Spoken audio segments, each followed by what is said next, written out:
So cute.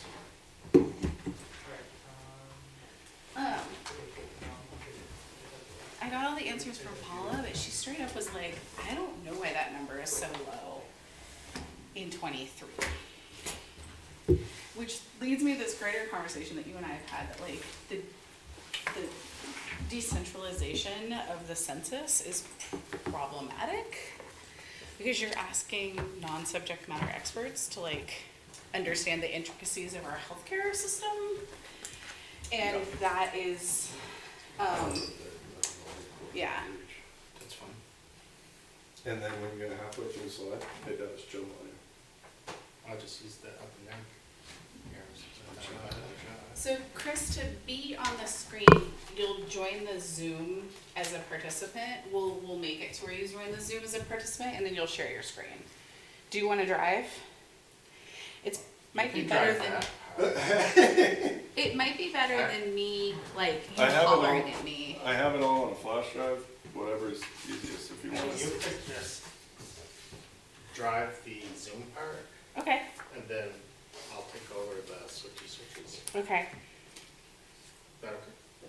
You said okay. Works for me. Yeah, so I'll just be like, hold on, let me get Chris on Zoom. And I can do it before the meeting actually starts. Jeremy's drinking water or vodka. Chris, this is I went problematic. to our office and meant to grab a water, and I What did I just mention? did. Yeah. You guys had to have leftover water from the thing, didn't you? But I don't know where it went. And Scott was just walking through. It was just walked out.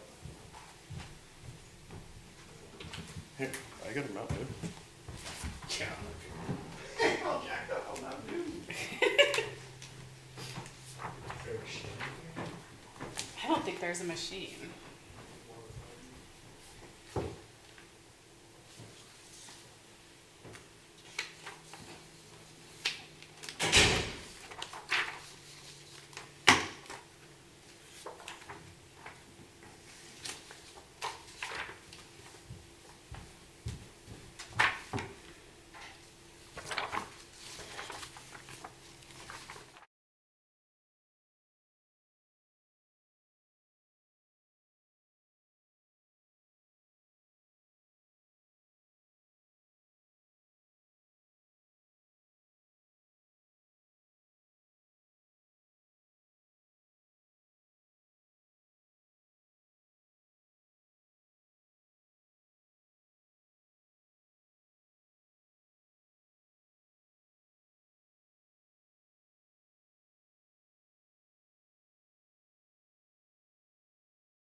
Okay, Dylan's like, you need to buy a new cord. And then like sends me what it is. Will is like, I'm buying a new cord. 0604.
This is it. She wasn't kidding.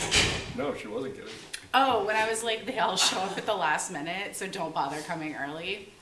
Yeah. No. Does she have reserve for Bob? You're funny. It's Bob Vila. It's Bob Vila. This week on This Old House. Evan, you got another shout out. Oh, Evan. No, it wasn't really a shout out. No, it wasn't. That's what has to do with today. Everybody loves Evan. We're gonna have to tell him the real truth soon. You're great. Great. You must have just got off vacation. Yeah. How did you guys do softball or baseball games? Softball. Hey, Dan. We actually did pretty Good, how are you? We did horrible during the season. But when it came to the Playoffs? playoffs. Jeremy thinks we're gonna go to 2 hours. Oh, we're gonna get this taken care of in like 30 minutes. If that's true, I'm gonna buy him breakfast tomorrow. If we go over, I guess I have to buy him breakfast. Hey, how are you? Hi, Tracy. Hi, Mary. Yeah.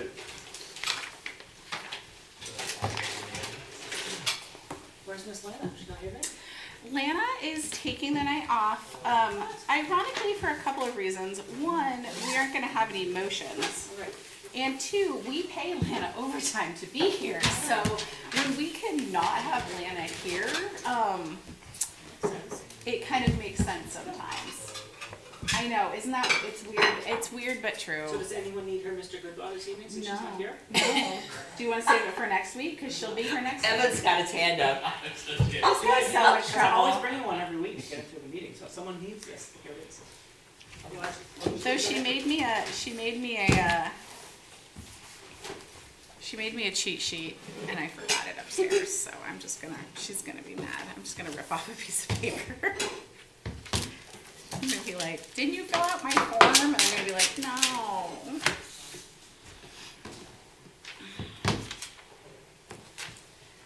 Okay.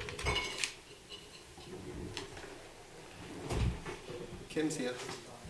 I forgot to tell you, Dan, that if you ever have a chance to go down to visit the library and the This is just my life. it's tremendous. It's in Hyde Park. It's a 4-hour drive. And you go down to Taconic. It's beautiful. Yeah. I mean, I had been on it before, but I had forgotten. It's probably been 20 years. Yeah, yeah. But it's really lovely and. I turned my phones off. Did you turn yours? That's what I'm checking.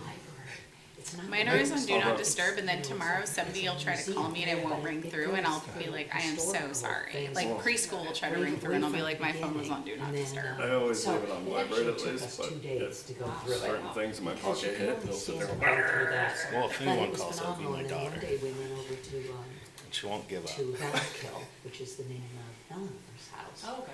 Well, I If it's my son, it'll be on FaceTime. Not fancy, pretty plain and everything. Dad, what are you doing? Anything important? Yeah, yeah. And, but the ranger just, all my comments, he says,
Can call the meeting to order.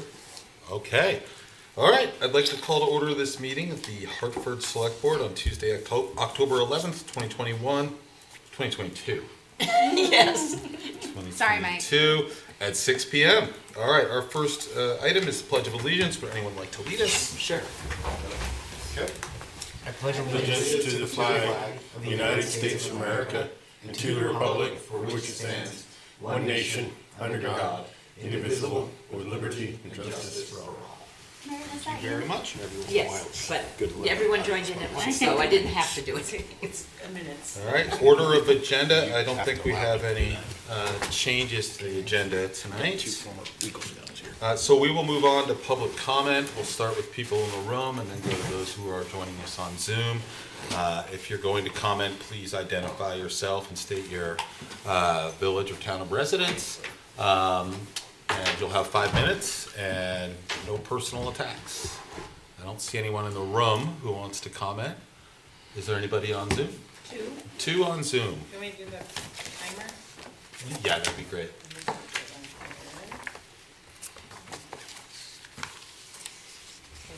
Big alarm.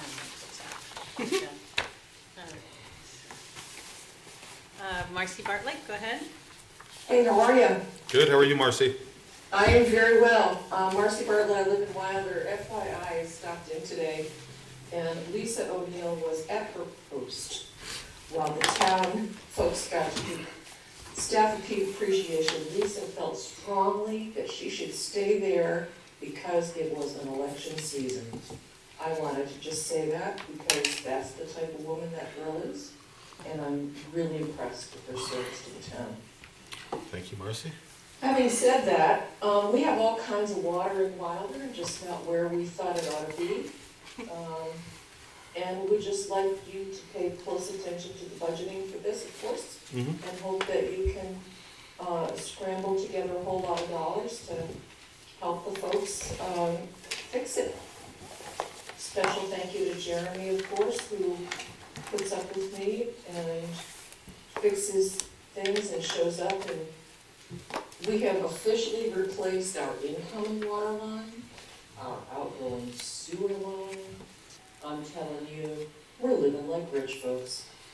So whatever you can do to get some money for public works, I know that would make Jeremy's life and certainly our lives much, much better, especially in Wilder. Thank you, Marcy, and we've got the right people here tonight to discuss this. I know. So Why do you think I'm on the phone? well, I know. Thank you, Marcy. Yep. And Kathy, go ahead, Kathy Millisak. Hello, Kathy. Oh, it's moving on me. Hold on. But Oh, you're doing Yeah. it. I am so sorry, That's Kathy. I thought I was doing it and Kim's doing it. So there you go. Can you hear me? Yes, we Yes. can hear you. Thank you. You can hear me too, though. Hi, Kath. Hey, Sorry. that's all right, I know where you live. This is Kathy Milisick from Wilder, Vermont, across the street from Marcy, and one of the victims of one of the previous, most recent water main breaks. And just calling in to say, yes, what Marcy said. As Rick Kenny, I think, mentioned several meetings ago, this has been kicked down the road for literally decades. And anything you all can do to prioritize this so that, you know, we're not boiling water, wasting energy on that, buying water for people who can't get out and all would be greatly appreciated. Thank you. Okay, thank you very much, Kathy. Are there any other Zoom comments? No other hands up. Okay, then we'll end the public comment portion of our meeting and we'll go to the budget review. So we've got the folks from Public Works here tonight. This is, I think, probably the biggest department budget that we'll look at. And, you know, like this is our first pass at it. So, you know, if there are questions that we have or there are issues we can't decide tonight, those will come back to us in December. So we'll make note of stuff that we need to further info on or we need to bring up at a later time. But with that said, I'll turn it over to Tracy and she can kick things off. All right, good evening, everyone. What you have on your desks are 3 new packets. The Fund 55 and Fund 50, we added some additional overtime to those. And then you're gonna have a big packet in front of you. That's starting at that's Fund 10, starting at 211, which is police, going through to Public Works.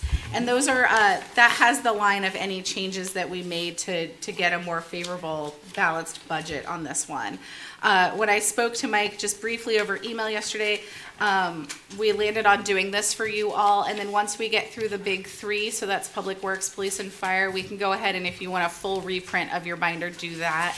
But trying to balance the sheer amount of paper that my office goes through and kind of the environmental sustainability. So, you know, I hear both sides of it. So if this doesn't work for you and you do need a full reprint, just let us know, but, you know, trying to find that balance there. Can we infer that the town manager's column, since it's empty, it's not changed from our budget books? If it is empty, it is not changed. So with us tonight is Jeremy Delisle, the interim Public Works Director, and he'll introduce the rest of his team. But I just wanted to start off by saying thank you to Jeremy. He stepped into this role 5 months ago with a lot of things that he wanted to get done, including morale, team building, working through a pandemic, working through increased cost overruns, and also being cognizant of the way that the world is changing with regard to the work that he does every day. For climate change and all of those sort of things. So, hey, thanks for going on this journey with me, Jeremy. Thanks for saying yes all those months ago to stepping up into this plate. And one of the things I believe deeply in is the future of Public Works. They have built such a strong team just in the last few months, and I see their future, and it is some really amazing spreadsheets and a lot of whiteboards, and they're getting there. So I just want to turn this over to Jeremy, and we'll see where we go. Thank you, Tracy. Are we good to throw that up? This is Chris's first time sharing his screen, so. There's a lot of first times happening tonight. There you go, Chris. Great. So as Tracy said, I'm Jeremy Delisle. I'm your interim Public Works Director. I'm here to present to you our fiscal year 2024 budget. If you flip that, I have tonight with me Chris Halsworth. He's our project manager. Chief Water Operator Evan Ecker, Kim Nardine Brown, our Administrative Assistant, and Chip Haley, our Highway Foreman. Steve Brock, our Chief Wastewater, looks like he couldn't make it tonight. I would like to highlight in our organizational chart some vacancies that we currently have. We're missing 3 in the Highway Department that we're trying to fill. There's a Water Operator position that's open in the Water Fund. There's a vacant Wastewater Operator position in the Quechee Wastewater Department. As far as the administration team, we're missing the assistant director at this time, and we have tried but been fairly unsuccessful filling the bookkeeper office manager. We haven't really locked down on the title for that position yet, but we've had the job out there and didn't really get many interest. When you go over to the solid waste side of things, you'll see there used to be a supervisor, an admin assistant, and a couple part-time attendants that are also unfunded. We'll get into that more when we get to Fund 30. Purposely had that slide for the end of the meeting because I figured that would be the one that would have the most conversation to it. Okay. So moving forward, we're going to present to you the highway budget.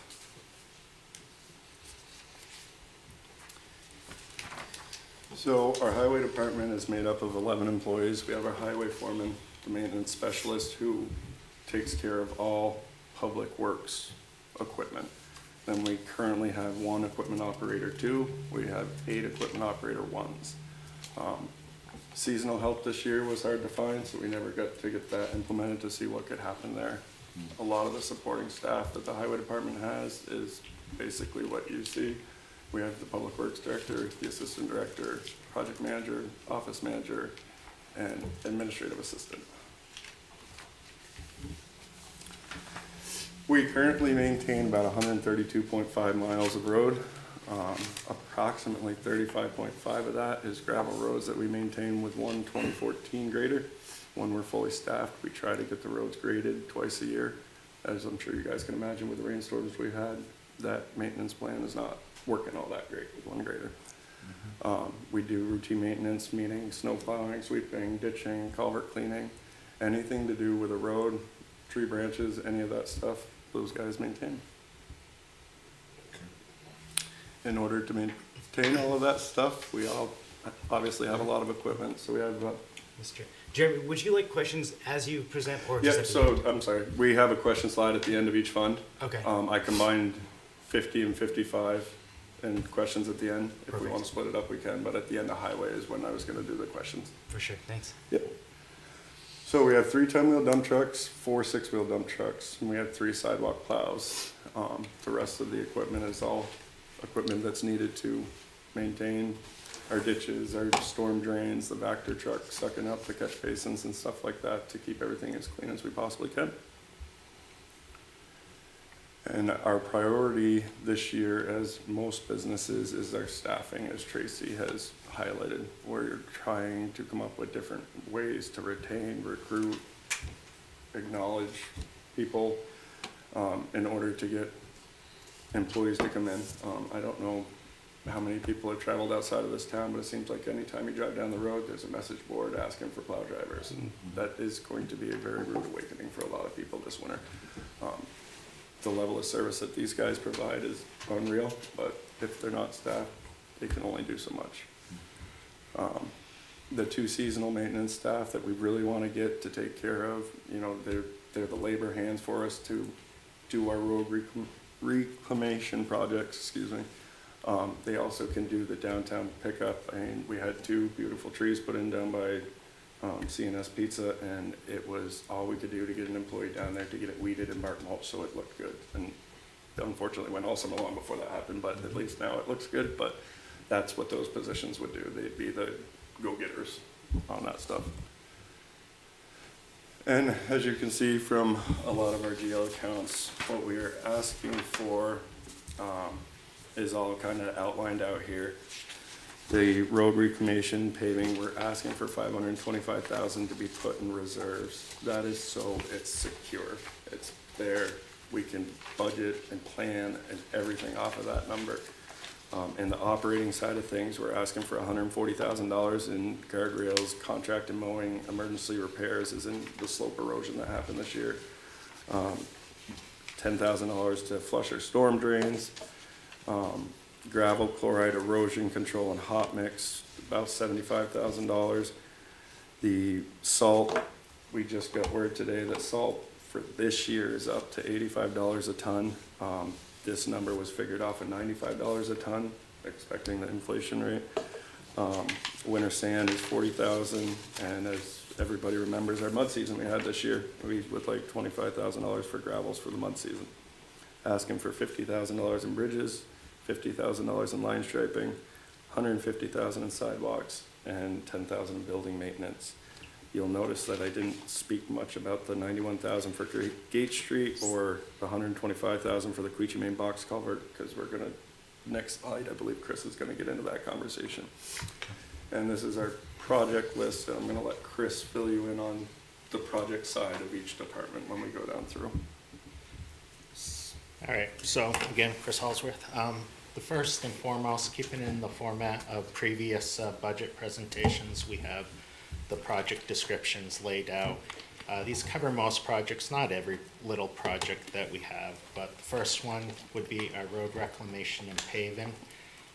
We have a complex way that we prioritize what we attack first.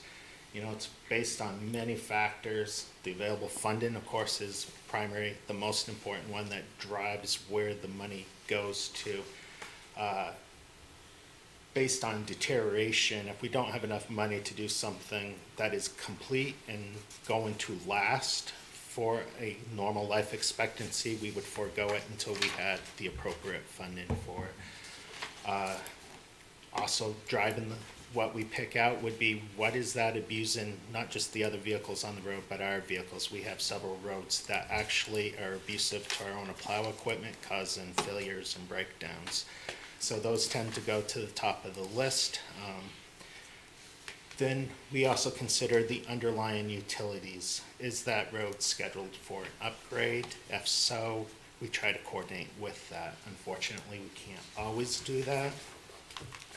Latham Works is an example of a local one where we shimmed and overlaid before the water main replacement could come through, just because the road was that bad. Another example of that would be Maple Street. Unfortunately, the capital plan for water improvements in town hasn't been able to be followed. That line was scheduled to be replaced before paving, but we did not follow up with our end of it and replace it. So now we would have to consider whether or not we went out there too soon and replaced that water line. So very complicated set of scenarios, and normally that line item is under contracted services in the general fund. That means it competes with many things, slope erosions and price increases on all our normal things such as line striping and guardrails.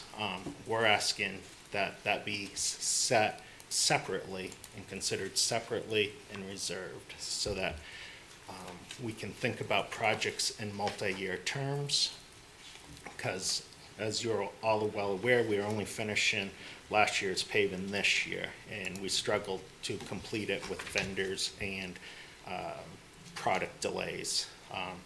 So we're starting to think about multi-year in terms of it as a capital, all a capital expense. There's just too many vendors and too many products involved in the road products at this point.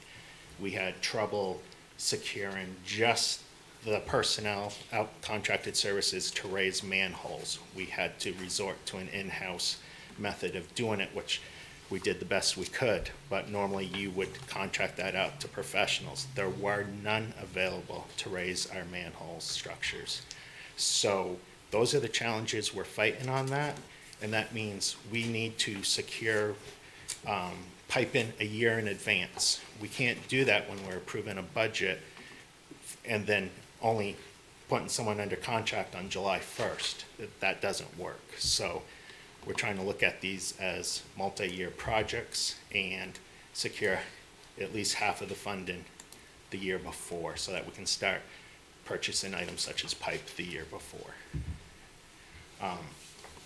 Quechee Main Street box culvert, that's number 2 on the list here. That has inflationary pressures in the precast concrete world working against it. We do have our agreements in place now to move forward with that. We would like to see that funded and that accomplished before the pricing on that went any higher.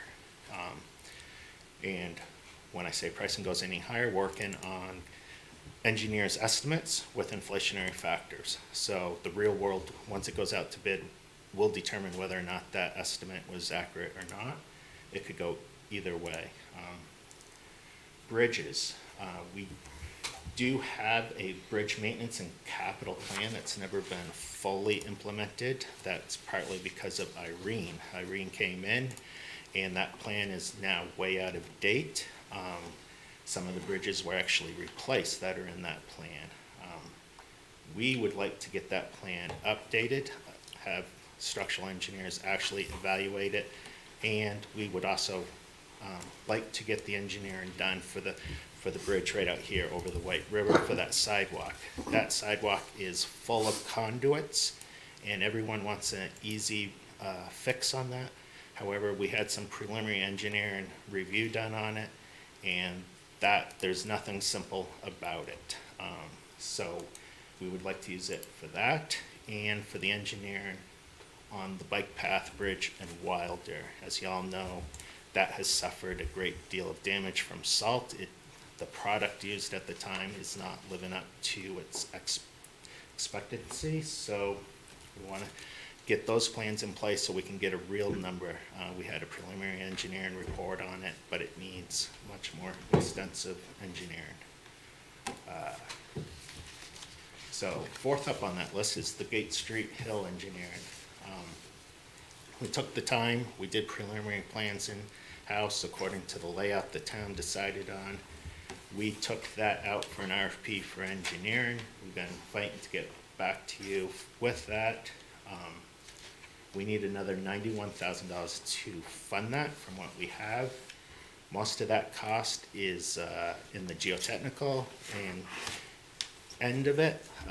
So the finished product, no matter what it is. We could change it to a walkway with public artwork. It's still going to be in that neighborhood. So we would like to see that funded. We would like to get permission to get started on that this fall, actually, to get the base work done. Sidewalks. 2019, we came out with a plan for sidewalk improvements. It was to be a yearly program. We identified many sidewalks that needed replacement. We're just asking to fund that. We would supplement it with every grant opportunity that came out that we would qualify. We fought like heck on all sorts of sidewalks this year, and we did get the one on Hartford Ave from Cumberland Farms A Street funded through a grant. We'd like to keep that up and get our existing sidewalks up to code, especially for ADA. We've discussed with the Regional Planning Commission some great ideas on other improvements that maybe we can seek grant possibilities on. We'd like to keep that going. Our number 6 is our own building needs some work that we haven't been able to get anyone to show up to do. We would like to maintain that budget in there. And I just would also like to say there's many small projects we do that are under those contracted services. We fixed a drain problem the highway department did just last week that ices up Maple Street in Hartford Village. All of those things are costing more and more to do. And we got so many of them, many small ones on. There's a big one on 6 Mountain Ave. We're going to be doing test holes to try to figure out how to resolve that drainage problem. So those are the big ones, but we have many, many projects. I didn't even put all the erosion ones that we're getting grants for that we hope to complete. But of course, that's up to vendor availabilities and our staffing levels. Those are funded, but we have to have the staff to do them. And the staff, even to do our road reclamation projects. We save a lot of money on those by doing the base work ourselves. And until we get fully staffed, we're not going to be able to save that kind of money. I'll drop it at that, because I went on a little too long. You're good. So you guys can see that we are asking for $130,000 for our vehicle equipment maintenance. We're trying to get as much life out of our equipment as we can. Our new maintenance specialist is doing an amazing job repairing and getting everything up to code and all the leaks fixed and all the equipment. So we're extremely happy with that. We are committed to the H3, H4 lease payments. Those trucks have been ordered. They were ordered last year. I don't believe I've heard an update recently, but if I'm correct, the 10-wheeler will be here this fall. 6-wheeler scheduled to arrive this spring. Nobody will actually give me an exact month, year, any of it with that stuff. Again, the cost of everything going through the roof, nobody having any workers, and not being able to get the products. And not being able to get the products is, I imagine, only going to get worse because of what just happened in Florida. I would assume vehicles and everything is headed that way. With that being said, we are asking to replace one of our 1-ton plow trucks. I originally asked to replace 2, but that's a big hope and wish. That 1-ton truck is not a machine that can handle plowing for the town. We need to get that updated and get a real bigger truck with a wing and plow to maintain our roads. Next one. And Kim noticed a typo in this with the budget that I sent you guys on Friday. It was just under the equipment and materials in midsection, so if this looks different than what you guys reviewed on Friday, that's why. But salaries and benefits and overtime are $962,471. Our equipment and materials is $2,082,700 for a total budget of $3,045,171. That's a 6.9% increase to the total budget and a 12.4% decrease in salaries due to turnover. And we're happy to answer questions. Is the salary decrease, is that, like, are these positions unfilled or have people been hired at like a lower rate or something? We lost a lot of veteran staff. Go back one slide while you're asking questions, please. Thank you. So there was a turnover of veteran staff. Yep. And are those positions filled or, no, okay, gotcha. Before board opens it up, I had one question is looking on the budget, there's like a number of items listed as contracted services that have, you know, they basically go to zero or a significant cut. I just didn't quite know what that was. I think I'm looking. Do you wanna zero in on that one for me, Mike? I think the one that I saw was Do you like, have a GL? yeah, they're I under, know that Kim had a question about 10-311-318. yep, that's the one Okay, so that one is, I'm sorry, I don't mean to overstep anyone's bounds. Y'all, Have at it, or I can. we meet so often, somebody will just kick me in the shins if I'm talking too much. It's all good. That contracted services, that's where paving used to go. Okay, And we want to move that to the reserve fund. So you're going to see that in a 10-900 series. Wait a minute, what number are you saying? So I think I had the same question here. One. We're looking 311, at- 318, yeah. contracted services. Column 4 was $1 million request, and then it was 150, but it sounds like, Yeah, and you'll see there in the narrative that we moved that down to the reserve. page 14. The reserve line should, I need a bigger desk when we do this. The reserve line is in the 900 series. So that should be 10-921-544-0321. And so in most cases where I see the contracted services, it's like a zero budget or a decrease, that's money that's going to the reserve. We're trying to just, yeah, it's more reasonable. It means that we don't have to, we're gonna get into some nerdiness now, but reserves roll over. Okay, And if they're in the operating budget, we have to encumber those funds and deal with that whole process. So Okay. putting it in a reserve means unless there's something catastrophic that Jeremy and I are like, we need to dip into reserves, and we'll go tell the board the next time we see them that, yes, the giant sinkhole that ate the co-op, we had to dip into the reserves to deal with that. That money will be available for us in those cases, but in other cases, it won't end at the end of the operating year. It'll roll over as a reserve. So as long as, we continue to present budgets when Chris or I are in this position, that 525 that we have up there generally would have been in the operating budget, so you would have added the 150 onto that. But you will always see that number, hopefully extremely higher, being asked to be put into reserves from this point forward. okay. Thank you. Yeah, I have a question on that specific Yeah. item still. I know there's, I have several questions, but I'll start with that one.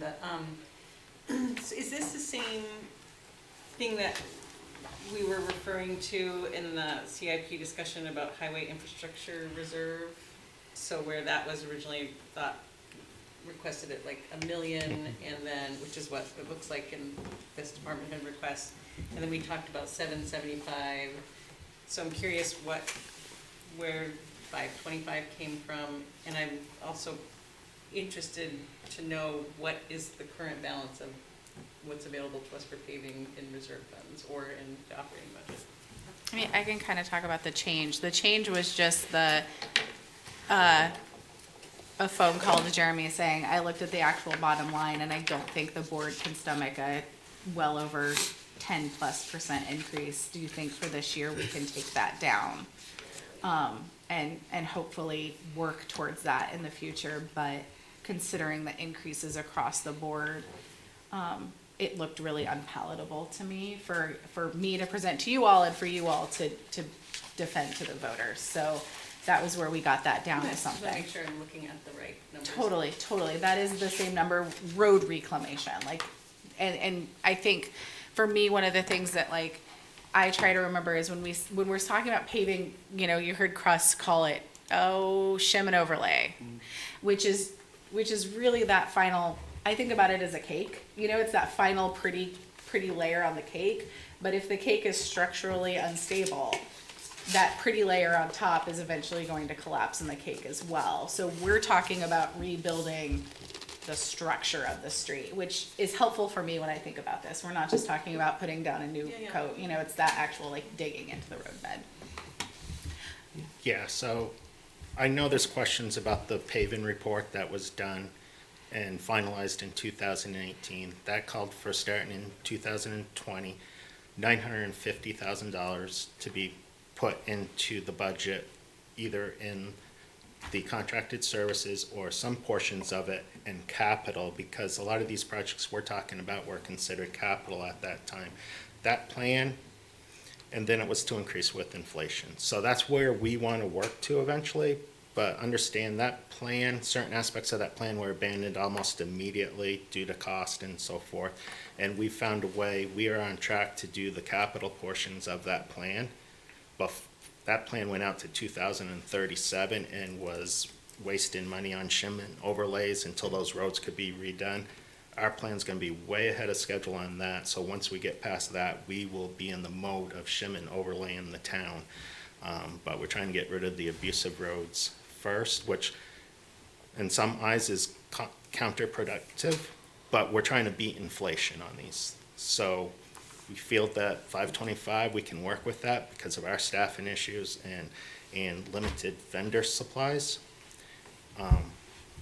But obviously, larger amount would be nice, but whether or not we could spend it is another question. I mean, that's so, still curious about the question of what's currently either encumbered or in a paving account, like how much of money is available? If we had, you know, a full staff force and available product and contractors, how much could we spend if we could start one project? So, Tracy, I believe it's 225 was reserved from the previous year's budget. Reserved or encumbered? Reserved? Reserved, Yeah. but that's gonna go, the plan is that's gonna go to pay for the paving that's being finished under that contract. And then we have this year's budget, which we couldn't get to because of Yeah. our personnel issues that we will implement in the spring, and we have roads planned for that. That is just competing, because it's in the contracted services, that is currently competing with things like emergency repairs and everything else. So we will, depending on how we get through this fall, know where we stand on a bottom line for that. But we are, pretty soon we'll be implementing, we'll be out surveying the roads, measuring culverts, measuring roadway widths, planning out those improvements. And hopefully we'll be able to fund them all with what we have left. And have any funds from that current reserve been allocated for other uses yet? For the either 22 or 23 fiscal year? I wouldn't know the answer. I would want to double check that. I believe we ended up having to use that for the slope failure, that 67 or 70 that it ended up, we needed to do as an emergency I believe so. earlier this year. Absolutely, I can get back to you on that. Okay, but you're confident that in the 23 budget, we have enough that we will need We for? don't have as much as we need or want. We have enough for what we can accomplish with the 5 vacancies Yeah. that we have and the shortfall of vendors out there, so. And sorry to monopolize, I do have more questions, so we'll have to wait. But is there some, like, do you have, like, if I came up to Public Works, is there a way that I can see what the plan is for, like, what the prioritized map is? I can show you the 2018 plan, and then I can show you what we've done and where we would like to get to. But it all depends, that plan is evolving because it was immediately changed up. So to get back to that plan, we will literally address if a road falls apart in the winter more, it might move up because we don't have enough to do them all the priorities. We then have to pick the worst. We're kind of like, we've underfunded, like some other different accounts we'll talk about later. We've underfunded so long that it's derailed our plans because now things cost more and it doesn't go as far. And now on top of that, we have staff and vendor issues and supply chain issues, so. Yeah, so how do we, like, incrementally get That's to where we're where gonna we get. need to be? Do We're- you feel confident about that? Yep, we're headed that way. Yeah, we feel the 525 is what we can most likely handle with our staff and vendors and supply chain issues. And from there, once we get some major things done, the list gets more to shim and overlays, gets much more predictable. And of course, those only work, shim and overlays are great, they're maintenance operations, but they require ditching of the road and so forth, just to ensure that they last. So, you know, everything requires a certain level of work, but those will be much easier to predict. Okay, and so I have additional questions, but I don't wanna. Fire away. I probably have the same questions you do, so go ahead. And I do have Kim questions. gave us her though, so- questions, and we have some of those. If you want to just kind of, we can do a rapid fire session of your Sure. questions. Yeah, Kim, go ahead, and then everyone else, Yeah, I when do. Kim's done, we'll Yeah, get to you. I'm sure I have some of the questions Kim does about the budget, but I have other questions as well, so. Okay. I'm just, well, just from questions that just came up during the presentation now, is the drainage thing on Sixth Avenue around where, I mean, I concerned. Holiday Drive Holiday Drive, okay. is one of the issues up Okay, there. all right. And so the vacancies, the positions for Public Works, how are those currently being advertised? Right now, they're on our website. I'm currently waiting and hopeful that we're going to get pretty, we're in the middle of union negotiations, so it's really hard to advertise a rate that we're not sure where it's gonna be. We Like a act- pay rate? Mm-hmm.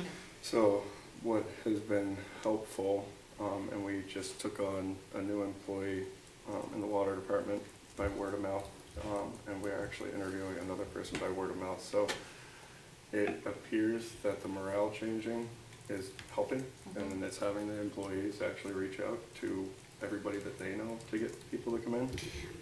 We tried Indeed, and it seemed to be a lot of people that then just ghosted you, And or it's- didn't show up for their interviews, or didn't provide their references, and it was kind of, I mean, my impression of that is it worked for other departments, but it didn't necessarily work for these entry-level highway individuals. That was a really negative experience overall. Well, yeah, I mean, I guess I would just encourage to try to be creative as possible about that.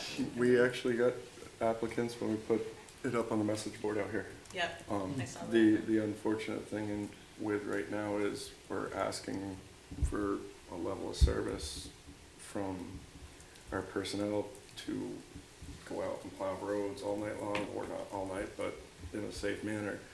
That's really not that appetizing when you can go make 30 bucks for a landscaper down the road. And so we're not gonna just hire anybody. We're still being selective with who we hire, but that pool is really small. And every town is in the same boat. I know Norwich is hurting pretty bad, and they're reaching out asking what we're doing that's working and what we're doing that isn't working. And I wanna tell them, but I don't wanna tell them. No, Tell them full stop. right. I mean, this is like another layer of where a public information officer, communications would be super helpful in terms of also just kind of like amplifying the positions throughout the whole town that we have.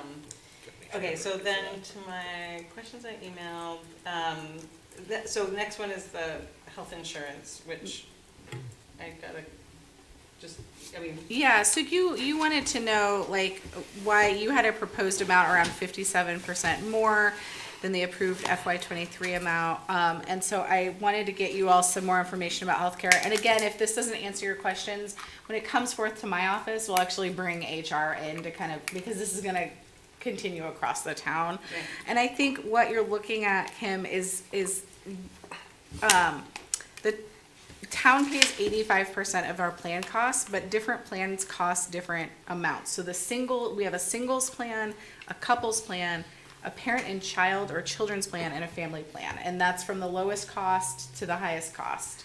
And that makes sense because the family plan, you get more people on that plan. Different departments might have different actual cost changes depending on their own employees and what those employees take. Because we saw a greater hit for, I think, couples, singles and families took the biggest increase of those four groups. So depending on how many singles we had and how many families, an individual department may have seen that jump bigger or lower. But that 21%, our annual total gross premium was about 1.2 million, and it's gonna go up to 1.5 million. So that's where that 21% comes, is the overall budget. So you're gonna see fluctuations, So there's gonna be other departments where it's. high or low, below depending on, 21%? yeah, and in addition, if we have an employee that gets healthcare through their spouse or through some other method, they don't have to opt into our healthcare, and we give them, it's under $3,000 a stipend for that. So we actually have employees that don't take our healthcare at all. Luck of the draw, roll of the dice, that person you hired, are they gonna want a family plan? Are they gonna be single? Are they not gonna want healthcare at all? But we provide that level of service to them. So that's where it's not gonna be a straight 21% across. It's gonna depend on the employee makeup of the department. You know, we've had times where we've budgeted a smaller department. That person actually didn't take healthcare. We have to rehire for that position in the middle of the year, and they need a family plan. And so we have to scramble because that's an unbudgeted expense, but we provide that to them as well. Kim, you also asked why the HRA choice card amount has more than doubled in some sections. I'm still looking into that for you, but you were right. It has doubled over FY23, so that's one that's still pending for me that I wasn't able to get to you today. Okay. And then you had a couple of questions that Jeremy handled because they weren't kind of more global HR. Does that make sense, the HR thing? And I'm happy to bring HR in. If it makes sense now and it doesn't make sense later, please let me know. We aren't scheduled to come until the 22nd of November, so we have time to ask for a little bit more from HR on that one. This was just to get the ball rolling. Yeah, I mean, I haven't done a deeper, I started with Public Works, and so we'll look at, I mean, I did just a cursory glance, and it seemed like other departments were higher than 21%. So I guess that will kind of. I'm gonna pick on my own position. Previous town managers maybe were just married, but they didn't have children. I rolled in and said, I want a family plan because I have a spouse and a child. So I probably skewed that when they had budgeted for just a couple in my position, and then I came in and said, great, I will be putting my whole family on this healthcare, and that was an unintended bonus or unbudgeted cost. And those are not, so those are, part of the benefits package is like, we're not just allowing the spouse or family members to be on the plan and paid for by the employee, but paid for by the town? I'd have to check what the percentage is, but a percentage of spouse and children is paid for by the town. And that's standard. If we start messing with that, we're behind the 8 ball when it comes to public agencies. Yeah, I'm curious what. No, just, you know. And the 85% that we do offer, I mean, in your last memo, it said not one of the highest, but the highest. And is that something we want to revisit? You know, I want to give you, that's some fancy math right there that I haven't had the chance to do, to see what the cost change would be. But that's something that I can bring forth. I hesitate to do something like that unless it's going to show a substantial change in savings, because that's a political minefield that the 8 of us will have to navigate. I mean, I guess I would be curious to just get kind of an overall insurance presentation, if that's possible. If that seems reasonable to. Yeah, it seems like it's an increase this year. Yeah. Okay, and then, so 311, 318, this was the one, the contracted services. So I think this is what we're seeing now, we're seeing your request. So yeah, the 10, 311, 318, 0100, that was the $91,000 that I said we'd talk about a little bit later, which now is later. We know that we need to do something with Gage Street. The residents have been told stuff. To make this budget not be overall shocking to everybody, we're asking your help to find that 91,000. Isn't it, and it's currently proposed in the reserve. So the current, if we can't seem to find the 2 things that Chris and I are asking for, the 91,000 and the 125 for the box culvert, those are most likely going to have to come out of our paving, the 525 that we're asking for. So this is us saying we have a lot of stuff that needs to get fixed, and we're asking for your guys' help on how to find those funds, because as of right now, those are health and safety items that need to be addressed. That's where that money's gonna come from. And we presented it like that, so as a whole, when you guys are reviewing the entire budget, you guys can keep that in the back of your mind. Oh, wait, sorry, go ahead. I'm sorry, excuse me for interrupting. So there is no 311, 318, 0100 in our budget books? Is that what you're Yes. saying? Yes, there is one, but there is no funds dedicated to it. Okay, that's what I said. I thought I saw that, but So you're asking for we, that. we requested it and working with Tracy to try and make this budget work. That was one of the things that we were willing to bring up as a discussion topic with you guys. So this is this the only item that was different that you presented to Tracy versus what she's presenting to us? No, there's a bunch of, not a bunch, but there's a handful of them down through here that we sat down with Tracy and compromised. This is our compromised budget is what this is. Yeah, I want to see I want to see the one that you presented to Tracy. That's what that's That's- new. I believe That's what I'm trying to, yeah. But I just got this tonight, so. I know, That's why I'm having a tough time with that. So I'd like to hear it verbally, because I haven't had a chance to research it. Well, and I mean, some of this is just an ongoing conversation of weekly or bi-monthly check-ins or us standing at the edge of a slope. But this is the time where we have to talk about DPW budgets. Totally. So And this it's is the not, time that I want to talk about it. it's not like I said, no, we can't support Gates. I said, here's where I think we can go overall.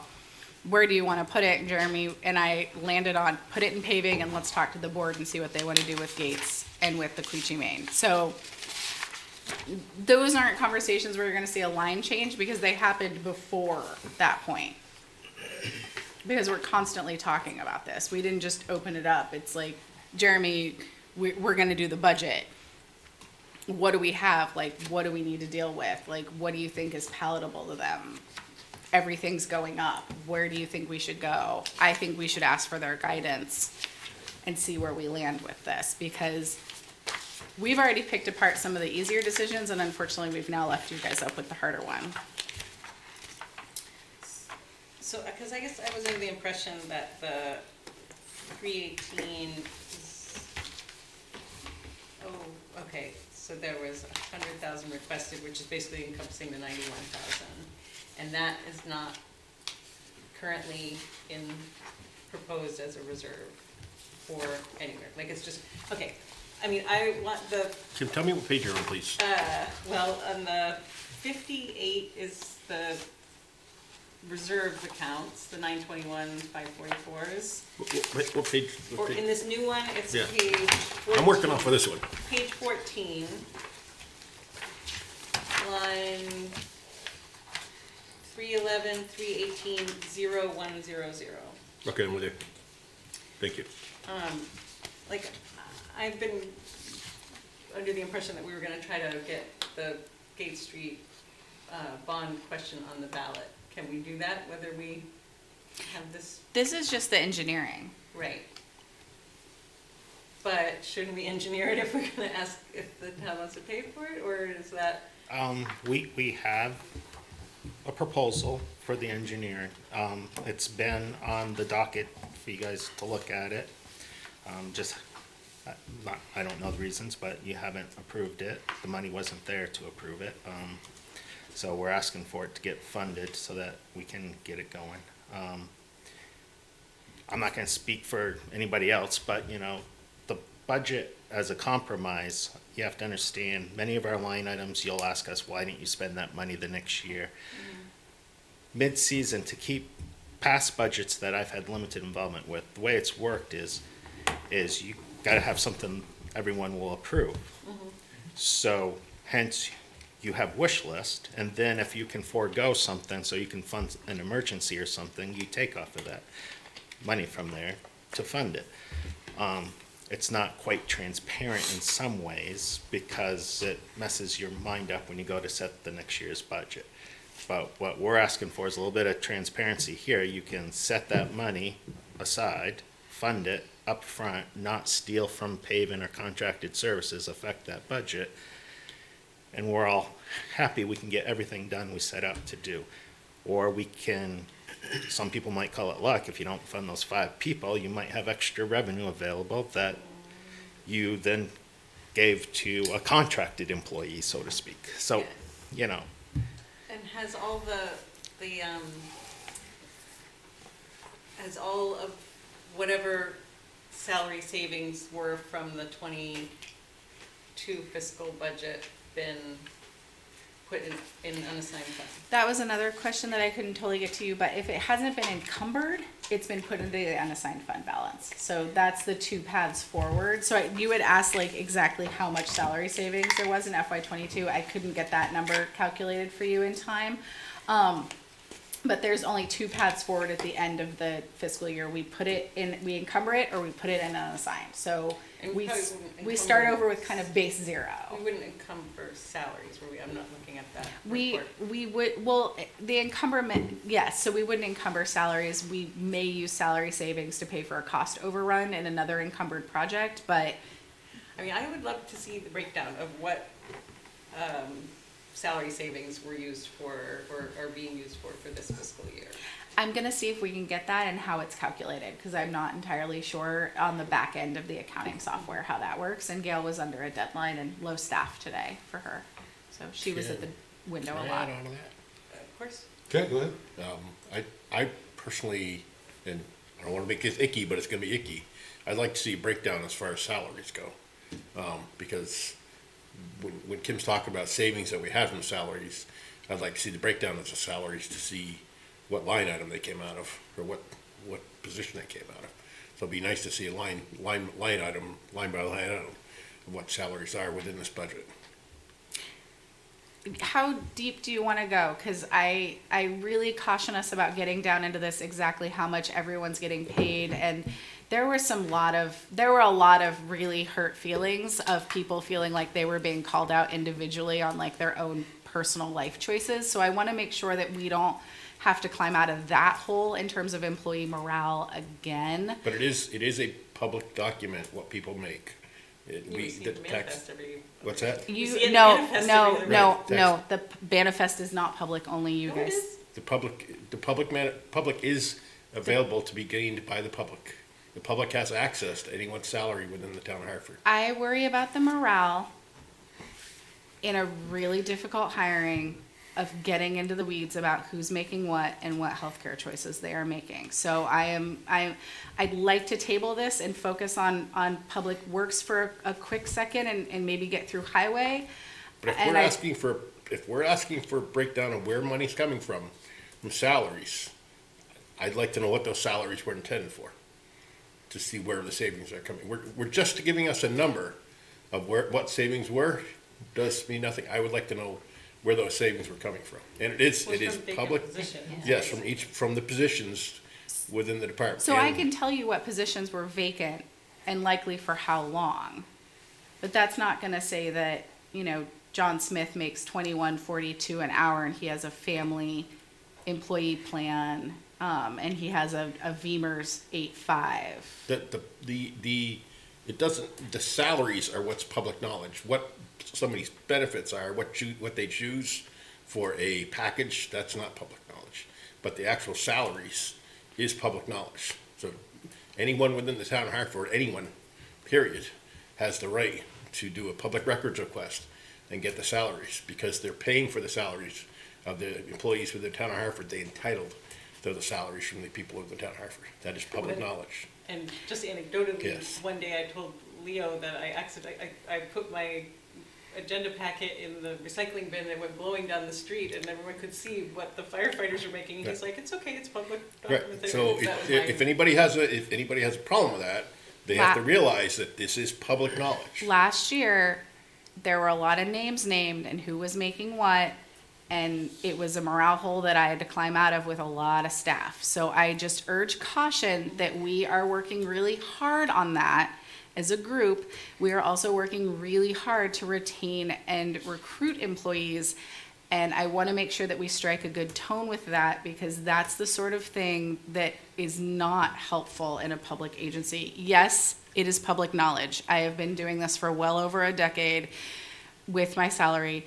It's a different thing to have people possibly feel like they're being individually targeted in a small community where they live and work in a public agency. So I really urge all of us to find that balance to make sure that we do not create a morale issue in a really difficult hiring process. Mr. Chair. Yes, Rocket. Maybe I'm confused, but I guess I thought the savings would come from positions that are vacant and not from occupied salaried positions. Yes. I hear the debate on this, and I see both sides of it, but it seems like the salary savings and whether that was then encumbered or then put into reserves would be from positions that were never filled or that were vacated at some point during the year. Is that a correct understanding, or am I That is mistaken? what salary savings means. Now, if we're looking Okay. at current staff, that's what I think we're going down towards, is Well, seeing what so people my are. understanding is, and I don't know if this is what Kim and Lanny were saying, was that looking at the line items of what these vacated positions or vacant positions, unfilled positions, what each of those salary were earmarked at, and then because they were never spent as salaries, were then what happened to those funds on a line item basis? Right, Is that- particularly, like, because there's unassigned fund, probably not encumbered, but if they were spent on other things. I think we discussed this throughout the year. I mean, there was Yeah. discussion around, I mean, even with the budget snafus that we had last year, we used some salary savings to cover that. Like, those are the things I'm curious about, is having the numbers. I mean, and frankly, like, you know, we can look at the manifest and do math ourselves for what, but I agree for We are able to better track as select board members the savings throughout the year if we know what the salaries are to start with. And we as select board members should be able to have I that mean, knowledge of maybe what if these it's a salaries are. confidential report or something. And what I can do is the employee census would say that an equipment operator one is vacant, and we've booked that at this amount per hour with a full-time equivalent, and you can see that. So those are the ways that we can make sure that we're kind of honoring the semblance of privacy of our current employees, while also showing you what the vacant positions would look like. So we hold those, they just, instead of a person's name, and again, these are fairly confidential, like there's not that many of us that see exactly what everybody makes and what their choices are with the healthcare. But it'll say vacant instead of John Smith. I don't understand your argument about healthcare, Tracy, because healthcare is not a concern for us, what somebody chooses for a healthcare plan. That's a related cost, though. So there were some questions about the cost of healthcare, I'm and talking about salary, though. When we have a line item that's salaries, that's what I'm concerned about, Okay. not the healthcare aspect. Okay. What So- I'm concerned about is the salary line item. what I can provide to you is something that would say like vacant highway equipment operator currently booked at this amount per hour. I don't want booked up per hour. I want to know what we've delegated for that salary for the year. Okay, so The line item- I the can li- give you the the line item formula for of that how year. we multiply out to full-time equivalent. Just from a breakdown from top down is where I want to see the numbers. Sorry. I'm with you, Kim. We're on the same page here. Point of clarification, are you saying that what was budgeted for fiscal year Yes. '22 and For then, each salary, for each position. and then what was vacant or then vacated during the year, and then therefore what That would be- savings we accrued? Yes, that will be a savings. That will be, allow That us to sounds make a great. savings. I would like that. To be able to see what's budgeted for each position and then to be able to track throughout the year. You mean for each vacant position, Lenny? Well, if we have a line item for each position within the departments, we can see what the cost savings is as we go forward. Like when people leave? What's that? When people leave? Well, when people leave, yes, when people leave, when the position becomes vacant, we have a better way of tracking where that money's coming from, or how much is spent on that. Yes, like Kim says, we can see what's spent, but there's no reason for us doing the math. I just want to know how much was in salary savings. I Right. don't necessarily need that level, but. Left unfilled, right. I mean, we also do things like, okay, we haven't filled all of the police departments, but we're running high on overtime, and those adjustments are made in real time. But that's overtime. That's not budgeted numbers, Tracy. I'm talking about budgeted numbers for positions. The budget to me is not a picture, it's a live animal when we're in it. Because things come up. We lose 2 firefighters, so we know we're gonna increase overtime. So we might have salary savings, but almost immediately we're reallocating that and truing up with overtime. Right, but you get that money from overtime to pay for the people that are having to work the extra hours. But the positions still are there as far as the budgeted amount for firefighters is still within the budget. Yes, they did not collect that money from that budget item. Okay, the firefighters that had to work the extra hours collected it from overtime. But that number's still consistent. Lanny, I think you're saying what Kim's saying, but just No, in a I'm more not. complicated. No? I'm actually good. totally confused about what I'm gonna provide now because every day we could have a staffing change. Like every day there could be a vacant or a filled position. All I'm asking for is a breakdown of position salary budget for those positions. Filled It's or a simple unfilled? thing. Dan? I think if matter. you take Chris or whoever made this, Jeremy made this chart of the organizational chart. So unfunded, I think what people are saying is, so this solid waste supervisor, that was funded for $75,000, okay? And then if you go down to the administrative assistant, that was $35,000. I think that's what people are asking for. There's $105,000 there that was in salaries. Add up all the ones that are unfilled on this page, get $1 million or $600,000. And then of that, where did that money go? Did that go to cover the paving? Did that go for the Gate Street, permitting? I mean, so how much money that was here in just these positions, add that up, and then where did that money go, if we can?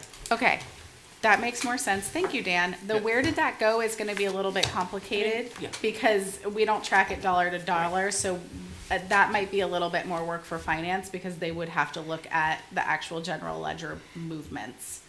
I don't think every dollar, but say, if there was, $650,000 in salary that didn't go to salaries, and we know that 500 went to this and 200 went to this, and the other 50 was just miscellaneous. I mean, I think it just a general ballpark of where that money, this is what we started with in this pool, and this is where 90% of it went is. I'm gonna rewatch this explanation because I'm gonna write it down, but thank you, this is very helpful. Like Dan is saying, right on the org chart, right next to there, what that budget amount. Perfect explanation, Dan, yes.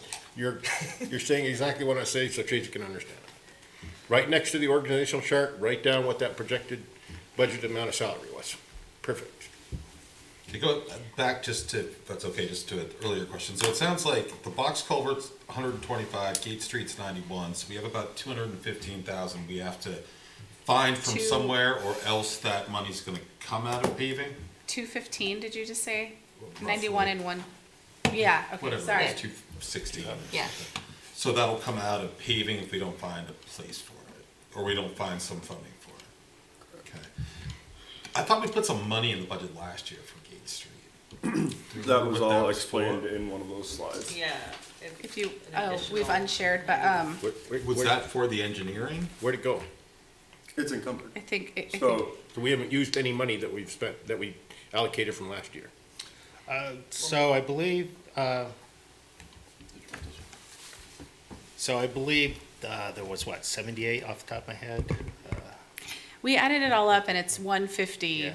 that we've got between encumbered from 22 and sitting in 23. So we want the 91 to balance that up to the 241. So there was money spent on that project. We Yeah. do have some engineering done to move the water line. We did spend money on cleaning up the street. Those are the funds that were available for those endeavors. And that's Okay. what was used. So we're trying to find out, okay. I imagine those would be candidates for ARPA if we felt like they were appropriate use of that kind of money. We'll get into that in the water. Okay, that sounds good.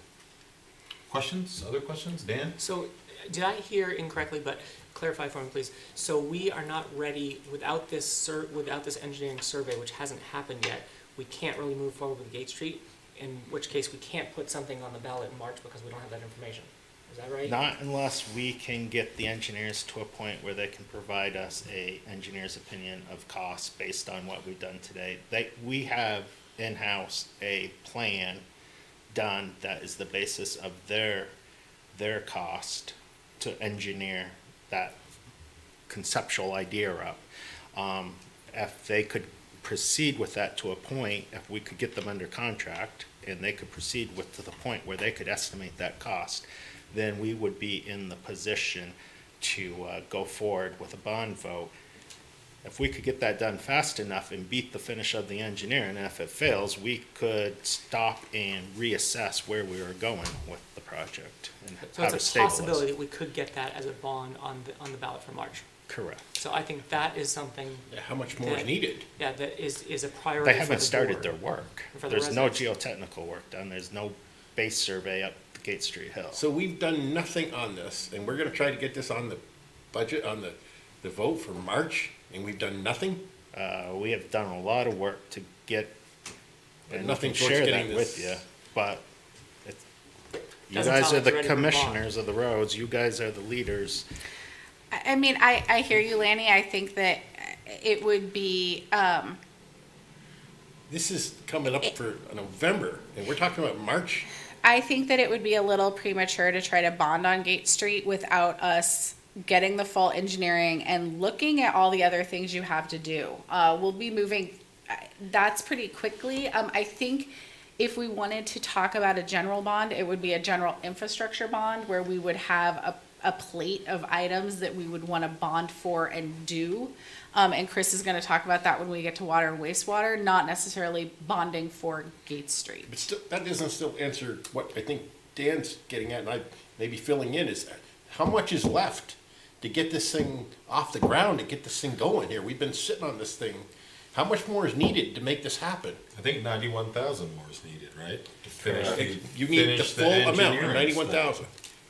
Well, the estimate on the bid is 241. What? So we need 91,000 to get the, God. to get the money to. To fund it. To fund it, but Yeah. that still doesn't get it to the point where we have to know what we need for a bond to put on the ballot. No, that's ridiculous. May I ask a question? Yes, Rocket. Thank you. I guess, just as a layman, I don't know what this means, an engineering study. It just means that they are kind of assessing the scope of the work. So it would be like $250,000 to hire a bunch of engineers to figure out the safety of it, the grading of it, in order to price out what the actual cost of construction is. Is that correct?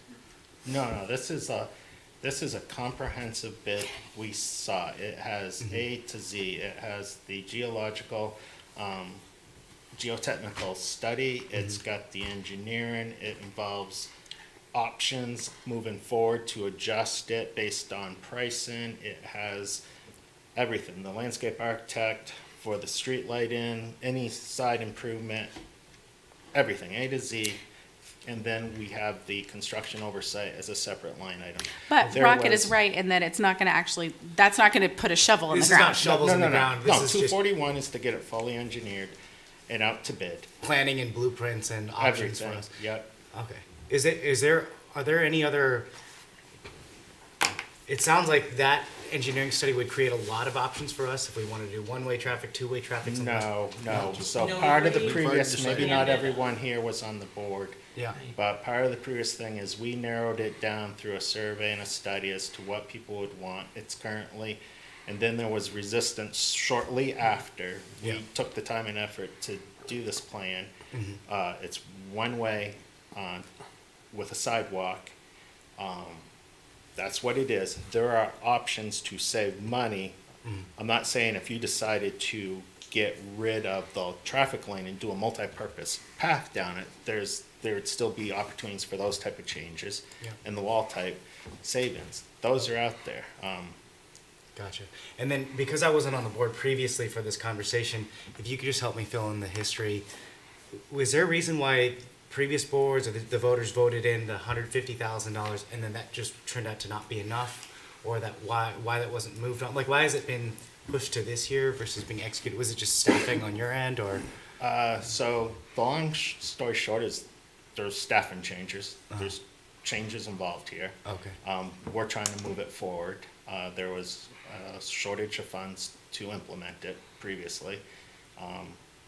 I can only present it to a certain Yeah. level. And Chris, didn't we really struggle to even get anyone to respond to our RFP? Was this one of the ones that nobody even wanted to bid on this project? So engineers are usually booked out about a year right now.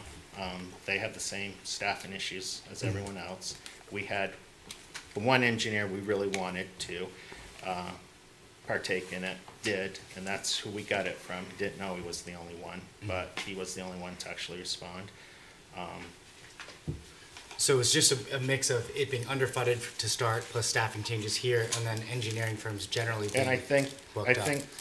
they had issue with bringing it forward once there was hesitancy about even a one-way lane going down. Why are we gonna spend that kind of money on it? And and not having enough money to do it. I can't speak for all that because Sure. that wasn't my position or job to bring it forward to you at that Oh, I time. appreciate that. And I'm not, I'm not pointing fingers or anything. I'm just more trying to understand the history of that. So there's only been one engineer that's bid on this. And is there any timeline that came in with that bid? Because I guess that would sort of feed into Dan's question. Well, I've reached out to make sure they're still willing to honor it, and I'm still awaiting that reply. Okay. I feel like I'm saying for, like, since last budget season, we'll get Gate Street on ballot, Yes. on the ballot for this March. And I Yes. felt like we were, that I was being assured that was I where we were at. can't speak for who assured you. I don't know that I necessarily felt like I was saying that, and I'm sorry if that was my impression. I am fully supportive of us discussing of infrastructure bond, but this one gives me a little bit of pause as we've struggled to find engineers, and this isn't gonna be an easy project. I'm very bothered by the fact that if we take this to the voters, we're not gonna see anything until probably 2025 or 2026 at this point. This has been ridiculous when we've been sitting on this thing for this long and we haven't made any progress towards getting us in the direction that we're supposed to be heading. Well, I mean, you've been sitting on it for a decade. I mean, isn't that the first no. kind of indications? I share No. that concern, but I will say we're gonna talk about this some more in the water system. And hopefully we can get rid of the main culprit that would cause us the issues with it, and stabilize it, so. Are there more highway questions from the board? Yes. Well, just before we move on from this topic, I do want to share a positive note, which is that I know that a lot of some of the neighbors on Fairview Terrace were having issues with the maintenance there, and when that was brought to your department's attention, that was addressed immediately, and I know that did make a big difference for them, so I do want to thank you for that. Who's that guy over there? Thank you, Chip. So this, go back to it. The 525,000 you requested for roadway reclamation and paving, how many miles does that get us for paving? So it all depends on what type of project are we gonna do? Is it gonna be a road reclamation? Is it gonna have 12 inches of gravel under it? Is it gonna have 6 inches of gravel? Is it not gonna have And I'm gravel? gonna throw it back at you and say, what is your plan for roads? You must have an idea of what we're gonna do for roads this next year, So- what it's gonna take for work on those Yeah, roads. for next year, we're going to, the first one we're gonna start with, depending on the total funds available, is high on our list is the lower section of Christian Street towards Hartford Village. We have a water main that is, past administrations and are trying to save $1, left 2 mains in that road. Why? Because we have houses connected to the old main, because it was on the other side of the road, didn't want to save a couple bucks and not connect them over. We're gonna get those houses disconnected off that old line and then cap that line. So what's your projection as far as how much work it's gonna take on lower part of Christian Street? That's what I'm getting at, is it gonna take that 6 inches, is it gonna take strip and fill, what's it gonna take for that $525,000? So, as you know, we're short-staffed, and I've got a sidewalk to finish evaluating and designing up, and then after that, I'm going to be working on Christian Street. That's days and days in the field and a lot of office work, but just off a ballpark off the top of my head, it's gonna be over $200,000. And what's after that? After that, we have a shim and overlay we desperately need on VA Cutoff Road and several other small projects, including Fowler Lane in Huichi, which is falling apart. And that, we'll be lucky to get all of that in. So strip and overlays, how much on just strictly strip and overlays can we get? How many miles is just strictly? It's market dependent and it's based on who bids. So in the old days, you can take an engineered average and say that's what we're gonna get. Well, in this day and age, so our last paving budget, we had one bid that was almost half of what the second bid we received was. We're And not- was this what was put originally into the budget? What you brought before Tracy, or is it a different number? We asked for $1 million, For a million? right, and that Okay. was one of the compromises, because don't forget that that's coming 150 of that. We were asking for $1 million, hoping for 250 to go into the operating and 750 to go into the paving reserve. Okay, and I have another question. So what I just described to you was next year, so what you'll be looking at, 2024 budget, when our manpower will be freed up for that, which will probably be the following year, that is, we desperately have major reclamation projects that we haven't even started to measure on Jericho and Dothan, which are becoming very much safety hazards. And that will be the roads we'll be attacking after that, along with Sherman over. And how much sidewalk of the 150,000, how much sidewalk are we talking about getting for $150,000? Well, the old number was $150 a linear foot, so that number, depending on other fees, depending on each individual project, may include other aspects, whether it's drainage improvements, whether it's paving along the road maybe needs to be supported, lighting, other small issues that might be associated with it. Now, I remember, maybe Kim can remember this, a few years back, there was a big discussion about standards for sidewalk standards. You remember, Kim, when the discussion about that? So there was a certain depth that was recommended to save us money versus going so much deeper. What is our current standard that we're using for sidewalks? So our current standard's a little bit overkill. We have to come to you to lower that. It's currently in the ordinance at 24 inches. So V-Trans has a standard of 6 inches. That's probably a little too shallow for the equipment that we have on it. Probably somewhere in the 12 to 18 would be more appropriate. I'd like to see a number come back and see what we can get away with, 6 to 18 inches or 12 to 18 inches would be what I would think be good to see that number come back. So There's 24 now, right? That's 24, the ordinance. Yep. okay, and then the Quechee Main Street culvert. All of the hurdles have been cleared as far as the landowners for that project? Yep, we have an agreement with the last holdout. Okay, and is there any way to pre-buy the culvert itself? So we have looked into that, and we actually have a change order with the engineer to put out a bid. It's a structural product. They have to do the structural review of the submittals and so forth. They're structural engineers, and we are having trouble with all our vendors, including our engineers, of getting things done in a timely manner. But that is something we are trying to get achieved, is to get that pre-ordered and the separate contract for the installation of it. And is there such a thing as poured on site for something of that? No, it's not really feasible. Structurally, it wouldn't support the loads?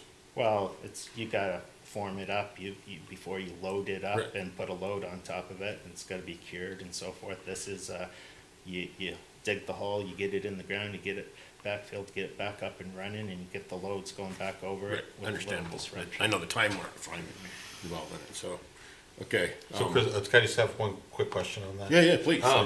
So the 125, I mean, that's not the total cost of it, right? That's just where we get to where we can No, actually no, I do- mean, it started, the original estimate was like 375, then it went to 400, then it was Yeah. 500, then Yeah, it was we're- 600, it just keeps. Right, I remember it keeps going up. So that might be something in a general, That's what like I'm a saying, if bond, you- infrastructure bond would be considered. I'd say lock in the I cost of the caution culvert. you, you've already encumbered a lot of funds towards Yeah, it. right. We have I'm not aware, I've asked, it's probably a lot of work to get to it, but at some point, we need to have more meetings, obviously. We need water, sewer, just like solid waste, we need more meetings on. We need to decide what the bonding capacity of this community is, Yeah. and we need to start prioritizing, because our priority lists are long in every sector. Yeah. And we need to start saying, okay, I mean, some like Hartford Ave seem like no-brainers. Yeah. But again, we need to make sure that as we bond, we do it in a manner where it's not just a bond and, oh, we're gonna retire it and never be in debt again. We need to start thinking long-term about carrying a bonded amount Yeah. to keep the projects going. I can point out another community around here who's done it, and they've done it successfully. They just keep that bond rolling over and keep attacking neighborhood after neighborhood. And we're at that point where our infrastructure is old enough. We need to start figuring out what can this community support and get behind and just keep moving it forward, because it gets more expensive every year you put it off. Yeah, great point. I mean, that's the question of the saving versus borrowing, and this, I think the Queechee box culvert, this is always the example I use, which was the first year I was on the board, it was a $350,000 project, and Yeah. I was blown away, I was like, what, a culvert costs $350,000? And every single year, it keeps getting more, and we haven't been, and so I feel like we can't defer it. I like this idea of a rolling bond, I think, that, you know, we have to re-examine that whole thing where now that our long-term leases are in, like, those are impacting our debt ceiling, is that correct? Ooh, that's not one that I can, monologue on off the top of my head. I mean, we have, Yeah, We- I think that's right. We have a larger That's amount my of money issue, that we yes. could borrow. right, but those long-term leases are impacting that to some extent. Correct, yes. So, I mean, we don't have, I mean, we want the finance director to be involved in the budget process, this is like, This is the time for her to be So- involved. Yes. Yes. If we want to consider moving this out of the operating budget, which is where it's lying now, with all of us internally having this conversation, then we should probably perk it for another thing. But again, you know, it's been deferred for so long. right, so we don't wanna defer it again, I mean, like, I don't wanna defer it again. Typical thing is, why are we keep kicking this can? Right. Keeping And it, see, kicking it, I kicking want it, to kicking break it. ground on this bad boy, like, as soon as Chris tells me it's okay in 2023. We can't get the box, oh, for Yeah. the box For culvert. the box Queechee culvert. box culvert, But yeah. we've taken it out, so we're not gonna be able to, we can start the project, we just can't finish it? That is one you are gonna wanna start and finish. Can't start. You know, I gotta tell you, I hate to take money away from paving, but if it comes down to bonding capacity and where this town's gonna go in the future and making sure what's underneath the roads is safe before we pave over them, then those are the hard decisions we're all gonna have to make. But tonight, obviously, we're trying to promote it all and those decisions. So Chris, if we found 125K for the box culvert from ARPA or somewhere, what do you envision like remaining costs would be to get that done? So I went by the engineer's report. I believe we're asking for 700 total, Yeah. You It know- sounds like there's some funds already, like encumbered. and so Yeah. forth. That's why we're only asking for the For 125. 125. Okay. I'm hopeful. That's not to say that with what's going on in Florida, precast concrete capital of Yeah. the world, Sure. that we're not gonna come back here and say, you know what, Old Castle, which is probably gonna be the primary vendor choice on this, there's a couple others, hasn't been tied up by everything in Florida, and now the price is like ballooned Yeah. even more. Sure. You know, that gets into the longer discussion about, Yeah. And so if we Other put 125 sources in this such as- budget though, right, that's for the 24 budget, right? We just keep delaying it, right? Like Exactly. you wouldn't have the funds to really start it until that budget kicked in, right? well, I maybe- would like to get that, I would like to know it's gonna be supported in the budget and get it out to bid immediately, Yeah. because we couldn't make it last year if we wanted to because of the lead time on concrete. Gotcha, okay. Yep. That was kind of me and Chris's, a little bit more of a cowboy shot, so to speak, was if we knew that it was sitting in the budget passes in March, we've maybe already gone out to bid and have an RFP sitting there. We know that that money shows up July 1, and it becomes a priority for us to just get that project started as soon as possible. So when you get back to your, do we put it out by the culvert on its own? Our thought was we get it out to bid this year knowing that we'll have the funds to buy it, and we Yeah. put a delivery date on it of the construction Okay. season. Yeah. And then, you know, I guess if voters don't approve it, then we got an issue, but we could stick it somewhere. We also thought about buying it and putting it It's- somewhere. As far as a safety concern with one being not a very high and 10 being extremely high, how much of it is a safety concern with that culvert right now? I would have to defer to past management that's not here. We have not updated, we've not had a structural engineer look in there. There have been some sinkholes in the road, which are not a good sign. So, I mean, every year you put it off, it can all of a sudden, you know, when you're dealing with corrugated metal pipes in there, those things can rot out all of a sudden and become an issue. On our road reclamation products, we're replacing all the CMPs.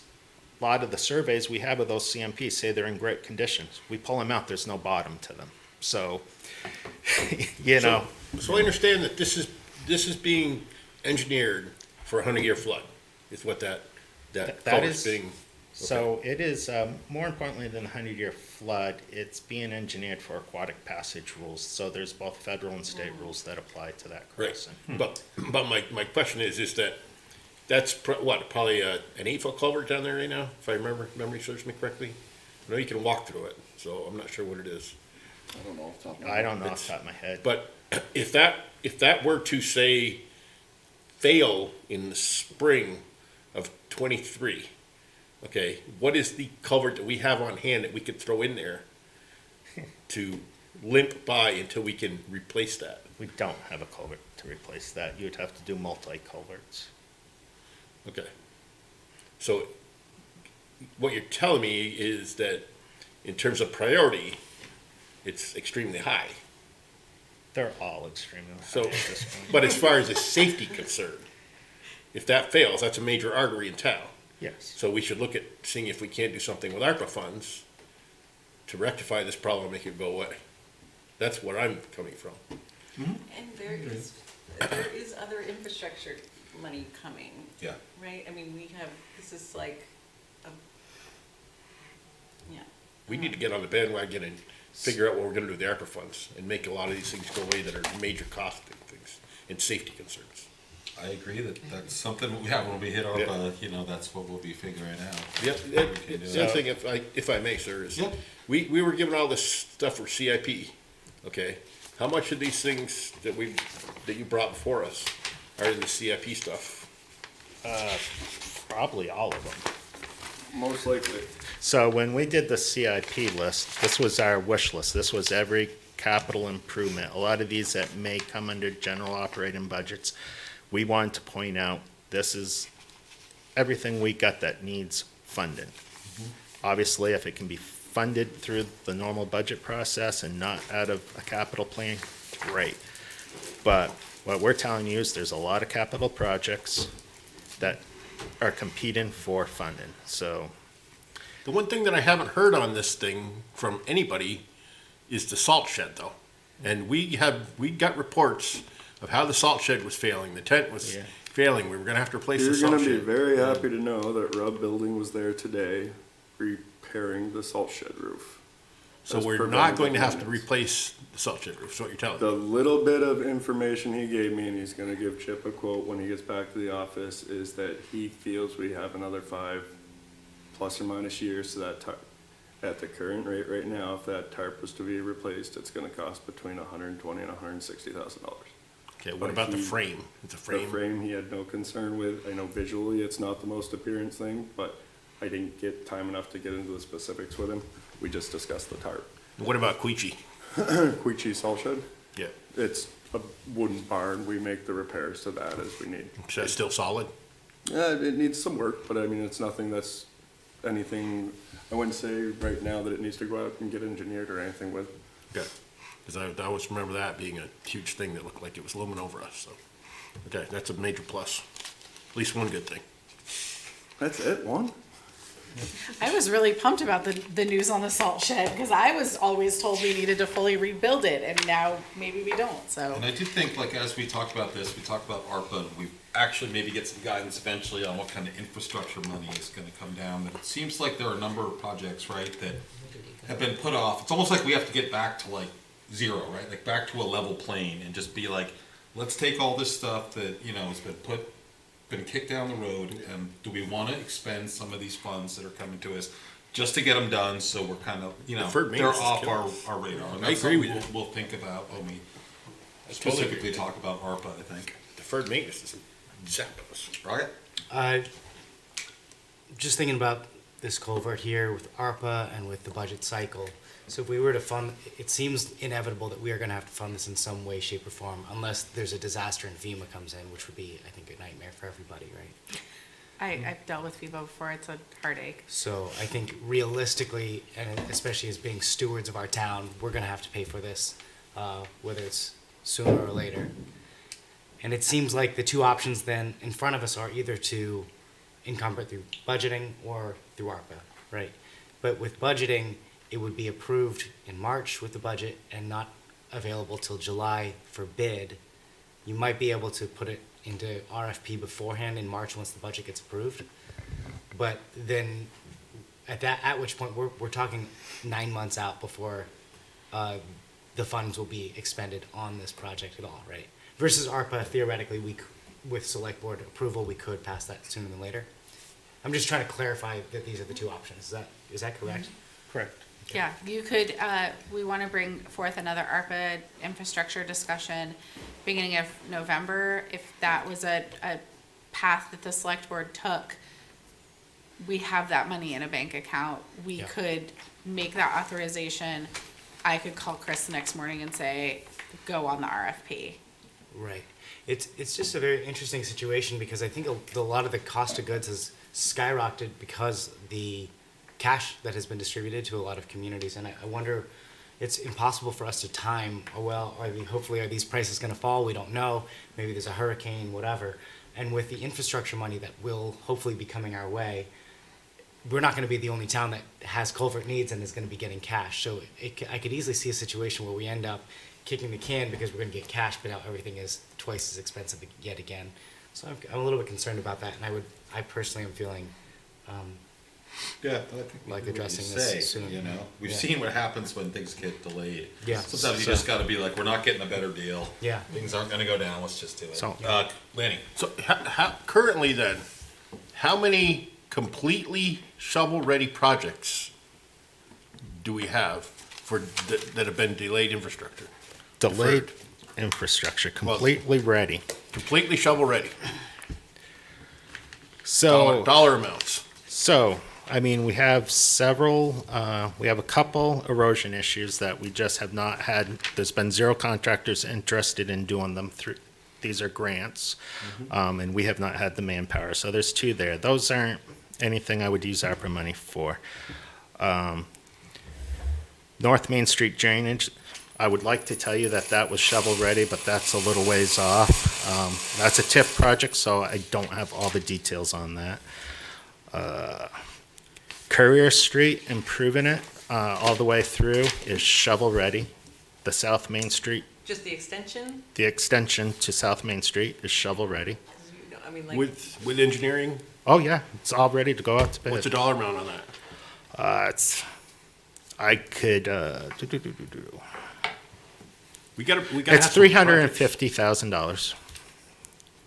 Good. That number is, every month that goes by, it's old, so yeah. Yeah. take it with a grain of salt. Kim? can we just clarify, because I know there was we've had some vocal complaints, reasonable complaints about the Courier Street between North Main and Gates. But what you're talking about is Courier, that goes up around by the VFW. Yeah. So what's left to be done up there? So actually, it's part Courier Street and it's part the South Main Street parking lot. Okay. So the street will actually extend officially to South Main Street when it's done. Okay. It'll be improved with walkway, lighting, etc. It also have the community dumpster area off of it, so forth. Then there is the South Main Street parking lot, which that would be under a TIF. That's 1.5 million. Or 1.75 million. There's also the Town Square parking lot, which if you were to go with the shovel-ready plan is available. That was budgeted at 1.5 million. We've done part of that as part of the South Main Street project, so that won't come to a total of 1.5 million. And there have been some changes due to that, like we were unable to get tree wells that were spec'd. There's many items about the South Main Street project that had to be changed up on the fly due to unavailability of materials. In that whole project, that whole parking lot and the park in the middle, I know Planning and Parks and Rec would like to take a fresh look at that. So I say it's shovel ready the way it is right now. We're looking at some cost saving ways to complete that project without fully implementing. Before we get too the way. sidetracked, What was on that? okay, I really want to get this list of Yeah, okay. what Yeah, we could look so- at for dollar Just amounts. didn't phase one come in under budget anyway? Also? No, Fa- anyway. Are we moving it away from operating at all? Can we just Well, do a yeah. little check Yeah. on that? Yeah, we're Just- trying to get an idea of where we can, where we can look at to attack some of these things with ARPA funds. Yes, So we so- can coming down with this budget amounts. That's So- not so much the dollar, the dollar amounts don't bother me as much as the time elements Yeah. bother me on this thing tremendously. So- And that's why I'm saying if we could get at it with these ARPA funds and get this time element, which will in fact help the budget. So, to quickly go through it, we're gonna touch on these and the other funds anyway, but yes, the Quechee water system has a loop to add redundancy to it that could be done, that's like over $900,000. There's South Main, or South Street and C Street has a water main improvement project, which we're kind of willing to hold pending the Hartford Ave and so forth improvements and make Yeah. it part of a package deal. Abbey Road, not sure how many of you here were part of the whole Abbey Road debacle and the sewer main problems. That is shovel ready. That is probably up in the $300,000 range now. That is water, sewer, drainage, and you'll have to repave the roads. What was South afterwards. and C Street? You didn't say a dollar amount for that. That I believe is around 300 to 350. And so when they say pending funding in your presentation, They're shovel ready. right, is there funding requested for them in this budget? Or are those capital, but like what? I treat those are capital. So how do we and- fund them? So there's two ways of going about it. One is bonding and one is SRF. SRF, we have not qualified. We State revolving loan fund. Okay. We've asked our engineers to put everything onto the state priority list. We have not ranked high enough. So that pretty much on most of these projects. So the ones we would most likely rank high enough on are like Hartford Ave, so forth, or Latham, which we'll discuss in the water department. So we can, I would love I'm to sorry, see I you just- all just make a commitment to Gate Street and the Quechee Main to put those through on ARPA. And that way we're not finding money and we're able to kind of catch up on those day-to-day things. Because the money that's in the operating budget now will allow us to climb out of this hole with road reclamation, guardrails, sidewalks to the best of their ability, considering, you're hearing Chris that once upon a time it was 150 feet per linear, $150 per linear foot. We don't know what that looks like now. It's bananas out there. I'm fine with putting Quechee Box Culvert and Gate Street on ARPA funds, but I want to know when it's going to be done.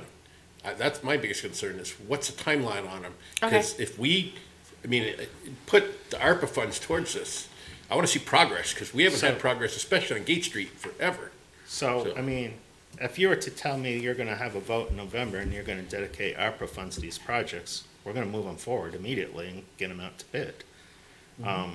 So, me and Jeremy, we're new here. We're trying to push these things to you. Yeah. That's why you have a list now. Nobody knew we were going to get all these ARPA funds back when you guys. No, like, 3 years I ago, don't, So. I'm you not know. even referring to the Yeah. ARPA funds, I'm referring to the projects. Yeah. We're trying to move these forward. And I think we'd like to see him move forward. Yeah, So we yeah, appreciate it. definitely. We're behind the 8 ball here. We've been promising progress on Gate Street, and we're not making it. So that's why I'd be pleased to put this money towards that. So it sounds like there's a bunch of stuff, and you were gonna talk about bonding and some other issues when we got to the water budget. Is everyone okay if we get the presentation on that? Can we make a commitment though to put these 2 items on ARPA funds? We'll as a put them board? on the list to ARPA funds to decide. It sounds like we'll probably have support to use ARPA for these, but, I'd say we'll have a list of all the ARPA stuff, and we'll say, what do we want in or not? At least these. It sounds like there's probably support to use ARPA. These are for priorities. some of those, So, Can I I think just we're good. double Yes. check a couple quick things on the highway? So the H3 and the H4 leases, are those ones that got moved down to the long-term leases? Is that why they're not so they were, I realized that after I asked that question. So there's a 321, 331.